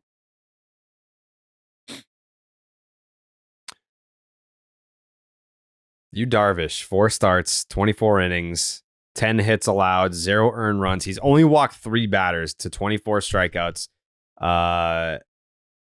Opponents are hitting 124 with a 315 OPS against him. And the interesting thing, I think, what happened was he started off not good and then went on the IL. And ever since he got back from the IL, he hasn't given up a run yet. Yep. 4 starts. How old is he? 37. 37? 37 and 9 months, man. Ah, damn. He's gonna be 38 in August. Yeah. Yeah, they gave him, remember they gave him like the 15-year, Yeah. $30 million contract or whatever it was. For no reason. But like we're going to hey, extend you Darvish until he's 42 years old. It's like, Yeah. Are they playing games with these contracts? yeah, that we always forget about that one. That one was a little weird. Well, it's That just because one- it was so much less money than some of these eye poppers, but they tacked on like 6 and 100. Right. And the Jake Cronenworth contract. Still unforgivable. They're Although both playing Cronenworth's amazing. having a nice bounce back year. Yeah. Yeah, you guys, come on, don't. You're making yourself look bad saying that. The Crone Zone? Have you not been tapping into the Crone Zone? Have you not been tapping into the Crone Zone? Jake Cronenworth this year is hitting 275 with an 829 OPS. Yeah, solid. He's back. Pretty good. And this would be a career year for him, pretty much. Good for him. Turks and Profar, but Yeah. Good for him. I'm happy for the kid. Yeah, if you want to go see Jake Cronenworth out in San Diego, boy, do we have the hookup for you at Game Time. Game Time is an authorized ticket marketplace of Major League Baseball, which makes getting tickets faster and easier. Prices on Game Time app actually go down the closer that it gets the first pitch. With killer last-minute deals, all-in prices, views from your seat, and their lowest price guarantee, Game Time takes the guesswork out of buying MLB tickets. Joe, when's the last time you went to an MLB game? He's got to go piss. He's not even listening. Actually, Joe uses ad read time to go piss. That's like kind of his thing. So that's on me for not I'm ready. Not having feel. Jay, when's the last time that you went to an MLB game? I was with you, buddy. Oh, really? That was the last time you went to a game? Yep. I haven't made it in the stadium. Well, spring training. I went to spring training Yeah. Okay. this year, but regular season was the game with you, Jake and Joey. Wow. But we really did use the Game Time postseason. app to get there. Yeah, Yeah. I mean, it was fantastic. I thought the whole thing was very smooth. I Mhm. encountered no issues with the whole ticket process. Yep. We got there. We were like, wait a second. We flew all the way to Atlanta, but we actually don't have tickets to the game. What do we do? What do we do to resolve this problem? Oh, the Game Time app. We can log in, create an account. It's right there. Find tickets last minute because we actually were unaware that we didn't have tickets. And we were able to see exactly the view that we were going to get. And I was like, these are pretty sick. They were like 5 rows from the field, not even. Braves, Phillies playoffs. Shout out to Game Time. It was a smooth transaction. Very happy with the process.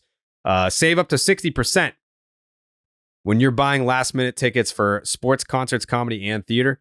Flash deals save even more with exclusive in-app deals on select seats ahead of the game or the event. They've got zone deals. Save even more when you choose a section and you let Game Time choose the seats for you. All in pricing. Toggling this feature shows the total upfront with no surprise fees at checkout. And as I just mentioned, you can get a panoramic view of your seat in the app before you buy the tickets. And of course, the lowest price guarantee or Game Time will credit you 110% of the difference. Your purchase is covered with the most flexible customer service policy in the ticketing industry today. Take the guesswork out of buying MLB tickets with Game Time. Download the Game Time app, create an account, use the promo code BID for $20 off your first purchase. Again, terms apply. Create an account, use the promo code BID, and that'll get you $20 off. Download the Game Time app today. Last minute tickets, lowest price. You know that it's guaranteed. Guaranteed. Shohei Ohtani with the walk-off against the Reds over the weekend. He's now tied for the MLB lead in F-WAR as a DH. So for everyone that was like, oh, well, I'm not going to put my money on Shohei to win the MVP. He's not pitching. Stupid. He's not playing the field. He's just hitting.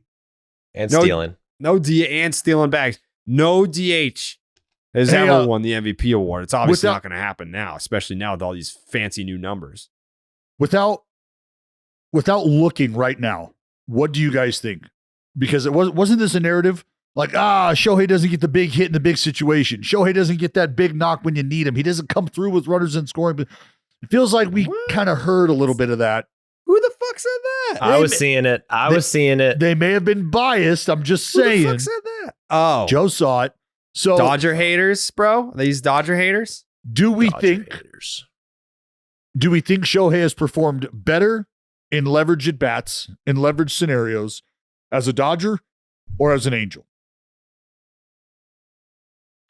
The way you're at saying it, probably the Dodgers. Probably sounds like the sounds Dodgers like a to me. real Yeah, it sounds like tricky, trying to sneaky little question. lead us in a direction here. I'm just Dallas. asking. I'm just Yeah. asking. I'm going to say overall, I bet he's been pretty bad with runners in scoring position for the Dodgers and pretty great overall in his career. Do you guys want I'm to gonna find that answer, or are you guys? You know what? I think it's if you haven't revealed yet, I'm gonna say it's a trick question. I bet you they're very similar. I'm going to be honest. I didn't look that up. I just thought about that right now. So I don't. Thank fucking God I look this stuff up. I don't have the answer. It came to me. It came to my head. So I said it out loud. I'm just having the conversation because I know as we have this conversation, like Yeah. we're doing right now, that those numbers are being efforted. That statistic high is leverage. being efforted. So now that I have your attention and I've had you think about it, Jayhay, do you care to explain to the class? Well, I looked at a couple of things. I looked at not only quote unquote high leverage, where for this season, he has a 689 OPS, and for his career overall, he has a 997 OPS. But I also looked at just straight up runners in scoring position. This season, he's hitting 240 with a 598 OPS. For his career, he's a 291 hitter with a 1.023 OPS with runners in scoring position. So I no think what clutch. people were probably getting on is that he was playing on a team that never was in high leverage situations that everybody was viewing, and not that he was not coming through in high leverage situations because he frequently did as an Angel. A lot of haters. A lot of haters out He there. A lot of haters. He got off to a slow start this year in terms of runners in scoring position. He did. Very slow start. He did, and that's where the bashing came from, and that's why I posed the question. But other than that, guy's been the best player in baseball. And it's funny because now he's up with Mookie Betts. It's kind of feels and Kyle like Tucker. Well, yeah, and I mean, I'm just saying. Was going to say how Mookie Betts has been completely overshadowed by Ohtani's performance. Well, it's because it's not my opinion. A lot of people, I've seen a lot of people say that Mookie has no aura. Mike Trout and Mookie Betts can meet in a support group where you have Shohei Ohtani show up and he just takes everything from me. I mean, Mike Trout could care less. Feels like Mookie. There's definitely a difference in like trying to be a star versus, what, being one? Well, He's no. I mean, there's Shohei doesn't wear fedoras. No. I'm saying I don't think Mike Trout tried to stand out and tried to be noticed and tried to have aura. There are other people that may try really hard to stand out and to have aura, and they may not be successful in that. But I'm just saying Mike Trout didn't actually try, so you can't really knock him for not having like the flair if that's not really something he cared about or even tried to do. Jared, do you think Shohei's like, oh, Mookie, maybe maybe you'll send one of your guys, or maybe you'll have one of your guys contact one of my guys and ask me to come on your podcast, and I hope it works out. It can't be on May 17th, right? Because they're actually making that Shohei Ohtani day in Los Angeles. So I'm going to be busy that day. But yeah, get a hold of my people. Let's see if we can do the cute little podcast. And I'll see you at the ball field. Yeah, I don't know. Yeah, maybe. Yeah, I'm sure that the podcast is being efforted through internal affairs. Yeah, internal affairs. So, Dal, you think that Shohei went to LA to pull what he did on Mike Trout? Just hit Mookie and Freddie, knock them down a peg, show them that they're actually not that good? Hey, he's one of the most calculated people that we have ever been introduced to. Yeah. And the success of his initial operation, I mean, nailed it. Did he not? He told me what he was coming over here for. I told the rest of the world what he was coming over here for. He succeeded in that, and it's fucking 2.0 in Hollywood. That's all it is. It's 2.0 in Hollywood.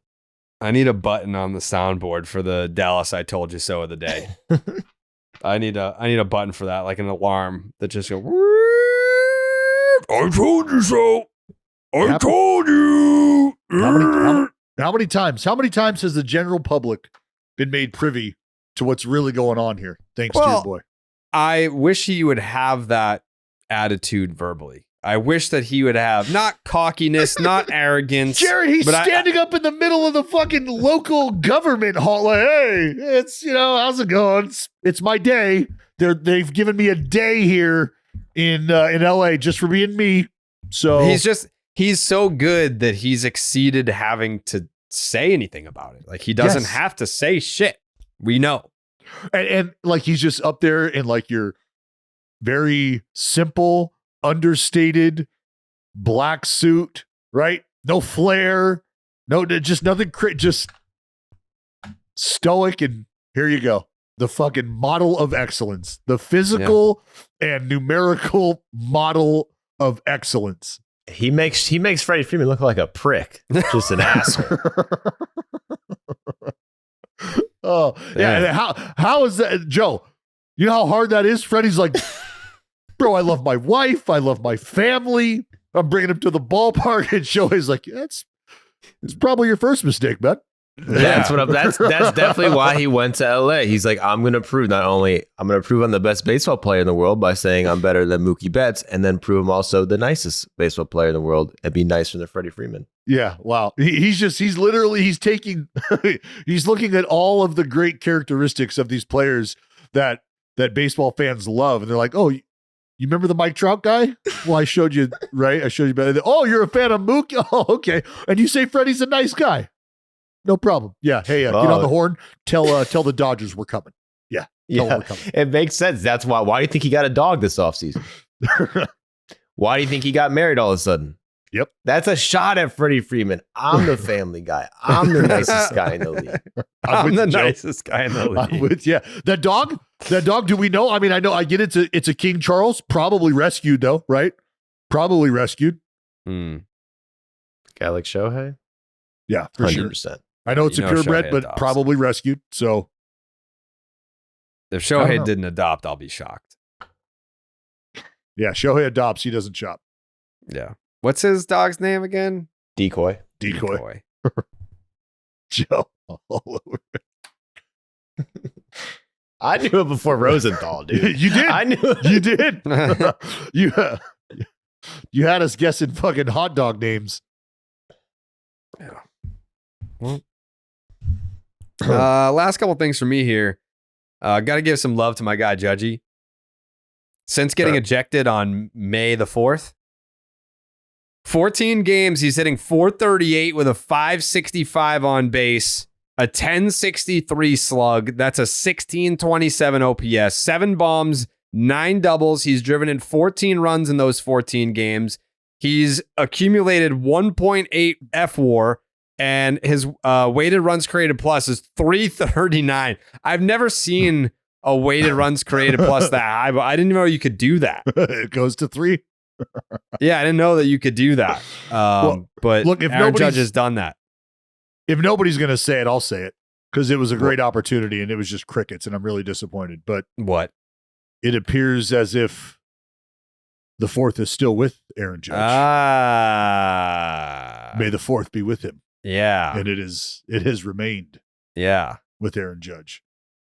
Maybe that was his like heel turn. That was the first ejection of his entire career, and he turned into a bad boy. And then with becoming a bad boy, now he's got a fucking 339 weighted runs created plus. Give me every How many bit of games was Aaron that? Judge turning into Jack Parkman. Yeah. What was the span that you used? Since May 4th. May 4th, right? Okay. Yeah. Well, now they got Soto to be Jeter, and then they got Judge to be A-Rod. Be careful what you wish for, Dal.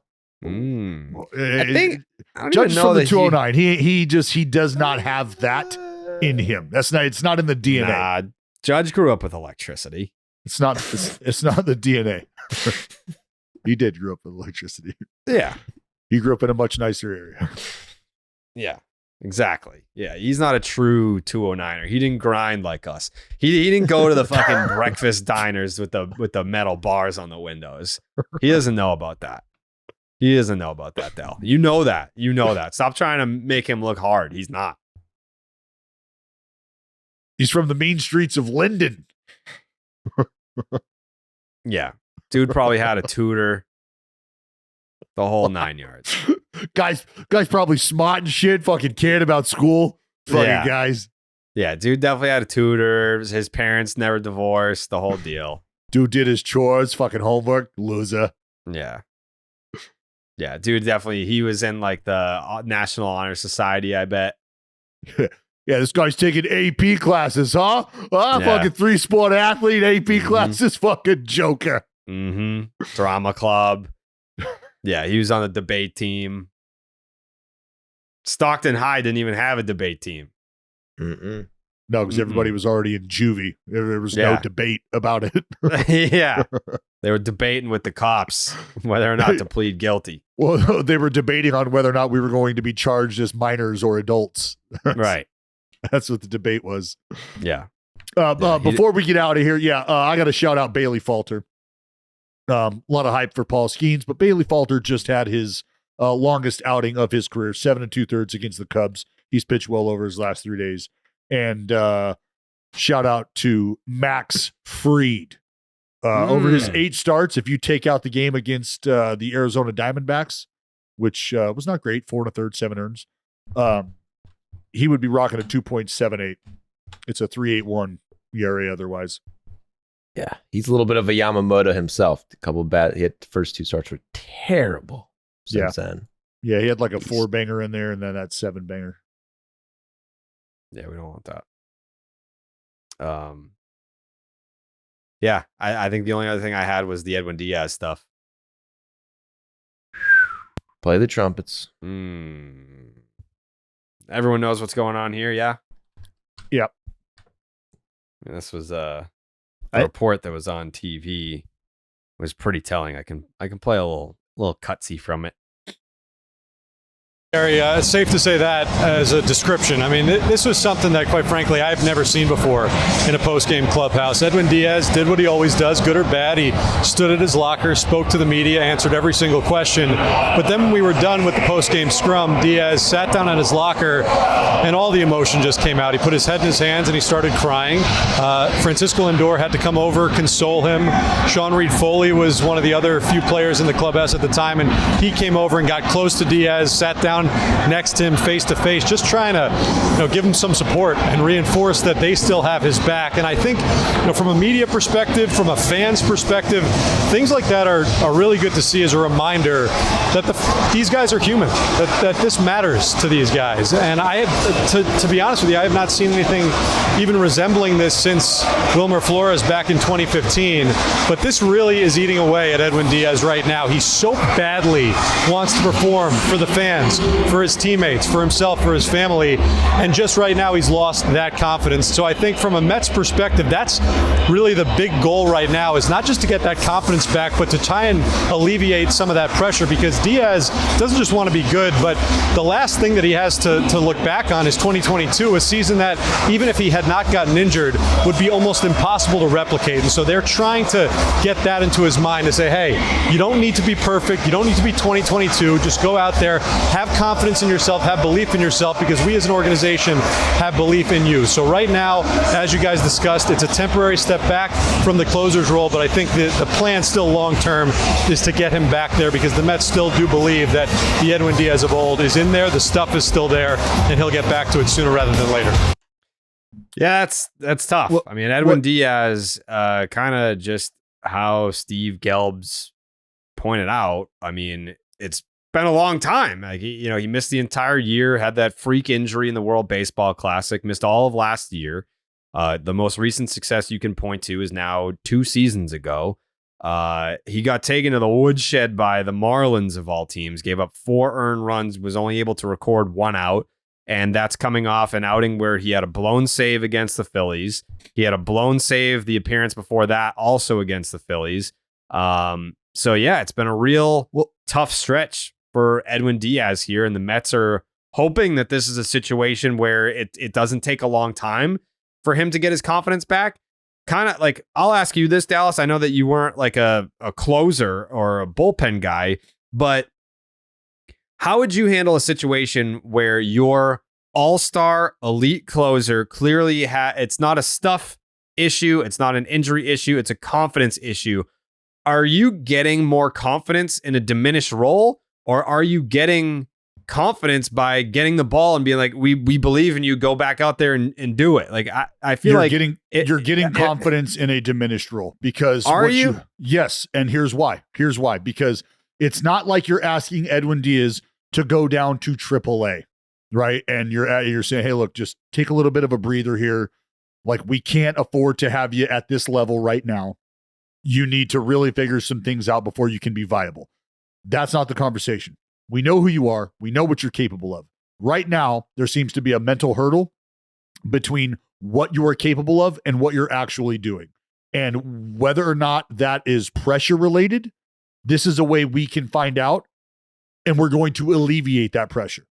And so for him, when you think back to what 2022 represented, and then you think about where he's at right now in his contract, 23 was spoken for, 24 is spoken for, and 25 is spoken for, right? You got a 3-year deal.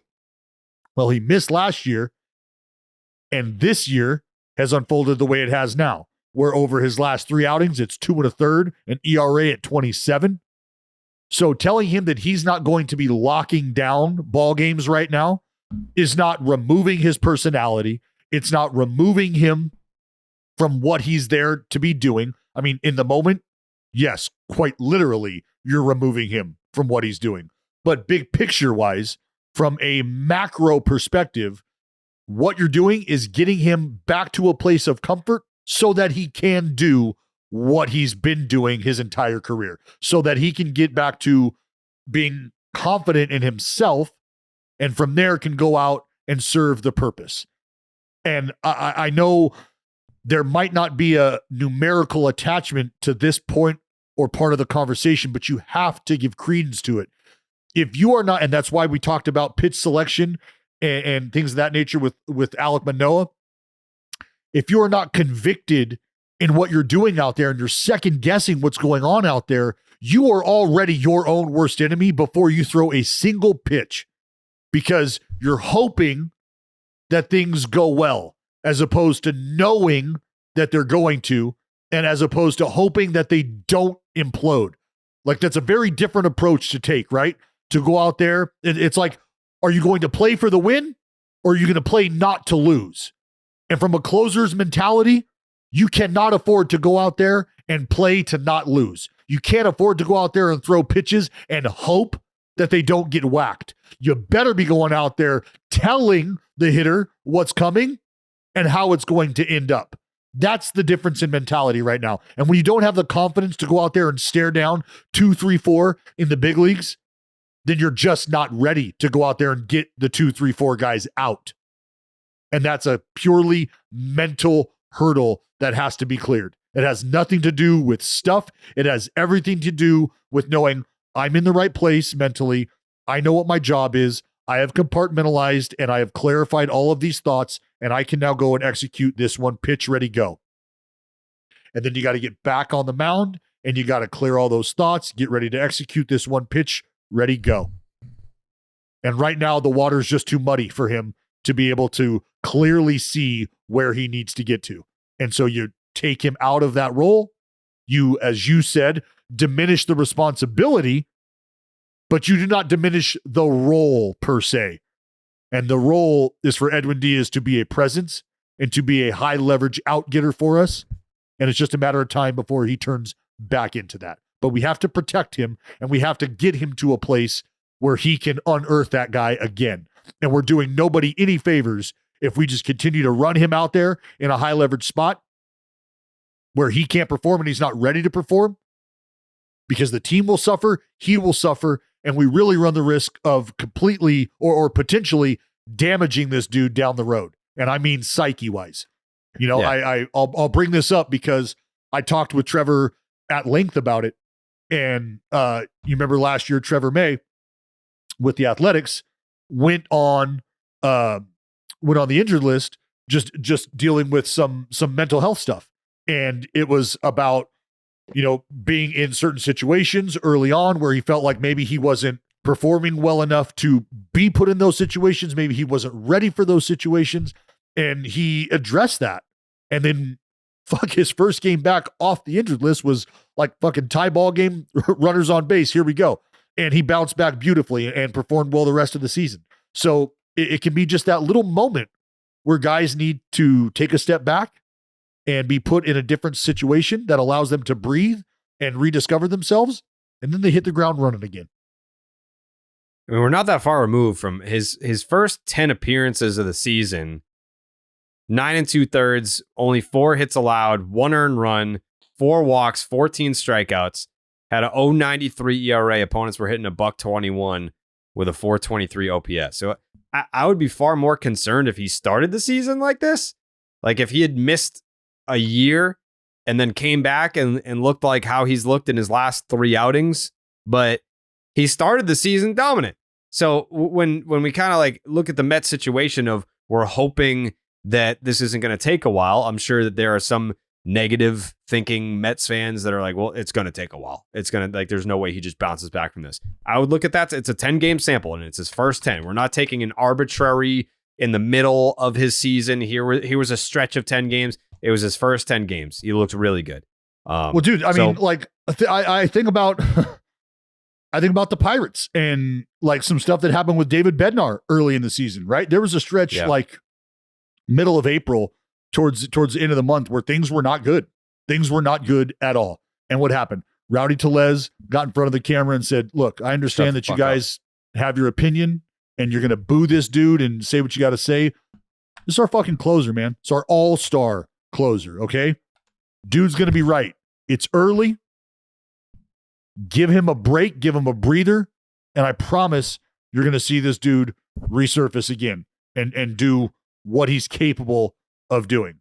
And I mean, I think I bet you go back and look at the numbers for David Bednar over the month of May, and I'm sure they look a hell of a lot different than they did over the month of April. Mm-hmm. Jayhay, any thoughts, Joseph, on Edwin Diaz? Pitching, peripherals look good. His font page looks a lot of red. So that's good, but he broke the golden rule, bro. No crying in baseball. So if someone cries, you can't let him, you gotta demote them. So he's middle relief for now. I support the decision. Still play the trumpets coming in, but for now he's gonna middle relief. And the Mets have two guys. I mean, Ottavino has been lights out. He's back. I'm back to his peak, but he's been striking out guys like crazy. This other guy who they got, what's his name? I'm forgetting his name right now. Garrett. Reed Garrett has been, I mean, he might have the nastiest pitch in baseball right now. Hit the button, Jared. Hit the I told you so button, because you can go back a long time ago. You can go back a long time ago when we were talking about what the Mets were going to be featuring in that bullpen, and I said, we got to talk about a fellow by the name of Reed Garrett. Mm-hmm. Yeah, his split finger, 61% whiff rate. I believe that's probably, I think, number one. Any pitch out of the well, I was gonna say, especially for guys out of the bullpen, Joe. Yeah, so they got options. It's not just him. So it's hopefully he'll be back. Hopefully the Mets will be okay. Ozuna from the Braves just homered, Joe. I saw it. Yeah, wasn't even surprised. This yeah, I saw it. Yeah. Well, that's that. I think he'll be back, and I think he'll be just fine. Will it save the Mets season? Probably not, but I think he'll be just fine. That's it for me. I don't have anything else that I really wanted to hit on today. Actually, no, I had something on Clay Holmes, but we can probably save that for Wednesday because he'll probably still have a 0 ERA by Wednesday. So I did want to give some love to Clay Holmes. All right. We can do that on Wednesday. You ready to clip Dallas? that off? You know what? You know what, dude? Says the guy who just shout out Bailey Falter. Let me just give a shout out to Bailey Falter right now. No. Me, I am, because the fucking Paul Skenes machine is eating up all the Bucko banter. Oh, but Matt Clay also- Holmes, that's too niche. Just be fucking grateful Skenes is here to give you any. Oh, bucko Matty, banter. let's go. They suck. Braves are back. Offense is back. Cease Matty-O, is getting bomb. killed Clicking. right now. Clicking. Jayhay, any final thoughts? I got 4 nugs real fast. Okay. By Fangraphs win probability added, the Mets have both the best position player in baseball so far this season, Brandon Nimmo, and the worst, Jeff McNeil. Little interesting trivia there.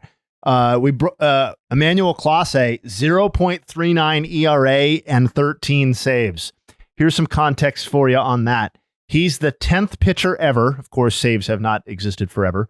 10th pitcher ever to have 13 saves and an ERA of 0.50, so a half or lower, through their first 24 appearances of a season. And he's the first to do so since Fernando Rodney in 2016. 8 years since somebody got off to this very arbitrary cutoff of stats that Emmanuel Clase has done, but obviously a great season. I saw some conversation on Twitter that what Aaron Judge is doing right now is his best stretch of baseball ever. Can't be true. And I just wanted to say, no, it's not. His best 14-game stretch, which goes back to May 4th, is actually July 16th to August 1st, 2022. In fact, basically all of his best 14-game stretches are from 2022, which shouldn't be totally surprising. But during that 14-game stretch, he had a 1.774 OPS, which is about 150 points higher than it's been during his current 14-game run. He had 12 homers, 27 RBI, and 63 total bases. For context, he has 51 total bases during this current 14-game stretch. So basically, like, he hit 3 more homers worth of production over those 14 games. So why are you laughing? Because I mean, Jay, you know how it doesn't need to be said. You know how much I love you. You know how much I love you, and I appreciate you.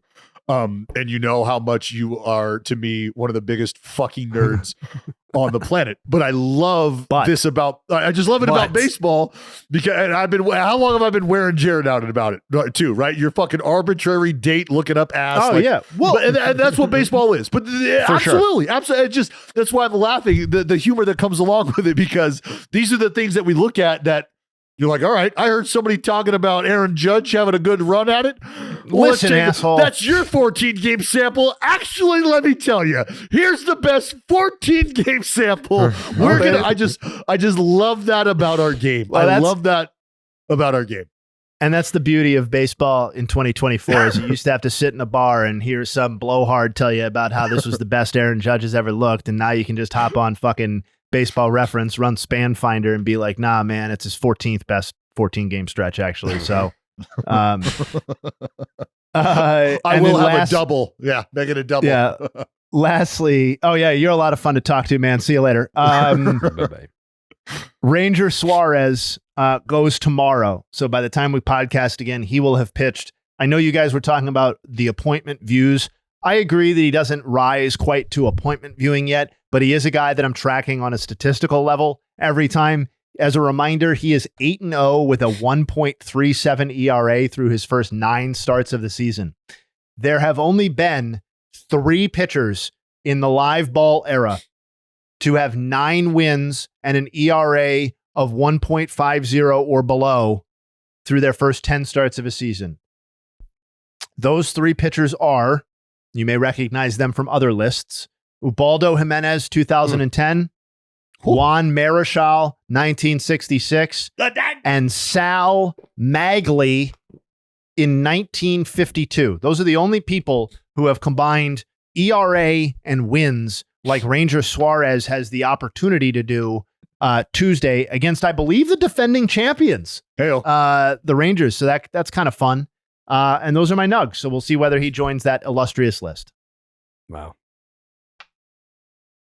Joseph, final thoughts? Well, I was just thinking right now, since Jayhay is approaching on my territory, trying to take me down with the video essays, I'm doing nugs now. Yeah, I'm fucking doing nugs. Do it. So I just in the past couple minutes, I just found all my nugs. Okay. And my first nug, Ellie De La Cruz on pace, 103 steals. Let's go. Last time someone got 103 steals, 100 steals. Vince Coleman. 1970, 80 something. 87. 87. Okay, the nugs aren't going. I'm already getting overshadowed by my nugs right now. Hey, can I send these back? They're not quite done yet. They're a little soft. They're just not quite that crunch I'm used to. Not quite finished, Joe. That'll let you know there's levels to the nug game, right? You try to get Bro, these had are that the one fucking, memorized. This is a terrible. That's a terrible dino nug, is what that was. That was a pretty obvious nug, but still pretty impressive. 103 steals. I mean, that's a great on pace for Reed Garrett. Going back to Reed Garrett, we're talking about how nasty he was out of the bullpen. 0.72 ERA so far, but if you look closely, he's got a 0.348 BABIP. So he's getting unlucky. Yeah, and he still has a dealing. 0.72. So those are my 2 nugs. Wow, thank you, Joe. Those are good. Pretty good. Dallas? Yeah, I think my Bailey Falter and Max. Oh, you know what? I got a final thought that I'm going to show you. I'm going to show you. Show and tell. This was really cool. Yeah, hold on. Go get it. He's super excited. Yeah. Just walk. Yep. Go ahead. Take your time. You got Paul Skenes pitching rubber somehow. I'm right here. Yeah. No, I got some really fucking cool stuff. But so as you guys know, I'm a baseball card collector. You are. And I work with one of my partners is Greg Morris, who is he's the biggest vintage baseball card dealer in the world. I'm not blowing smoke. That is just a simple fact. But my good friend Drew Hester, who we break cards with on West Side Rips, holler at us, brought me a gift. And this was really cool, man. Like, this is something I never would have like sought out for myself. But it was really fucking cool to see, and now I have it. Now I own it.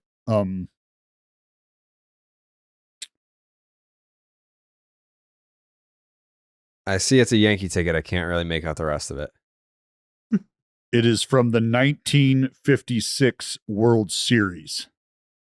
And it happens to Oh. be Game 5. I have one of those. Oh, okay. That is pretty cool. So, yes, There you go.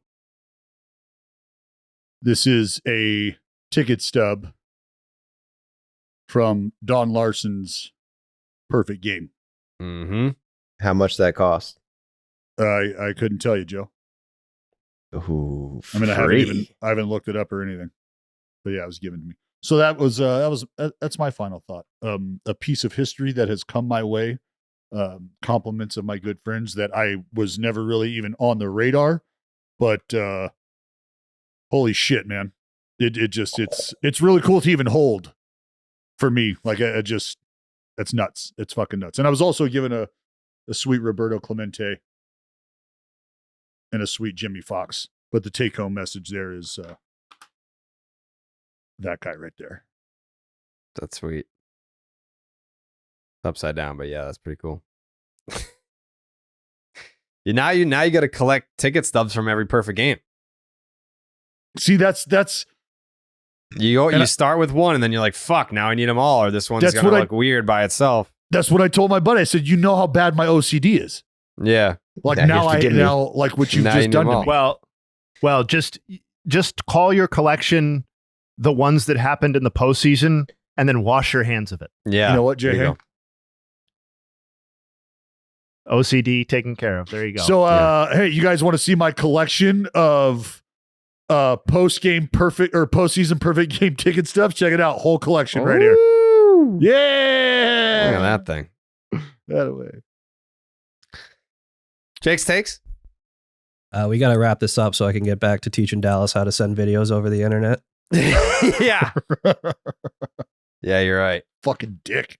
I don't want to step in on that. All right, you guys tackle that, and we'll be back on Wednesday. Be sure to check out Jayhay's YouTube video. It's on Oh, yeah. our YouTube channel right now. It's doing numbies. Comment section is popping. I just checked. So be sure to check that out and be on the lookout for more content like that in the future.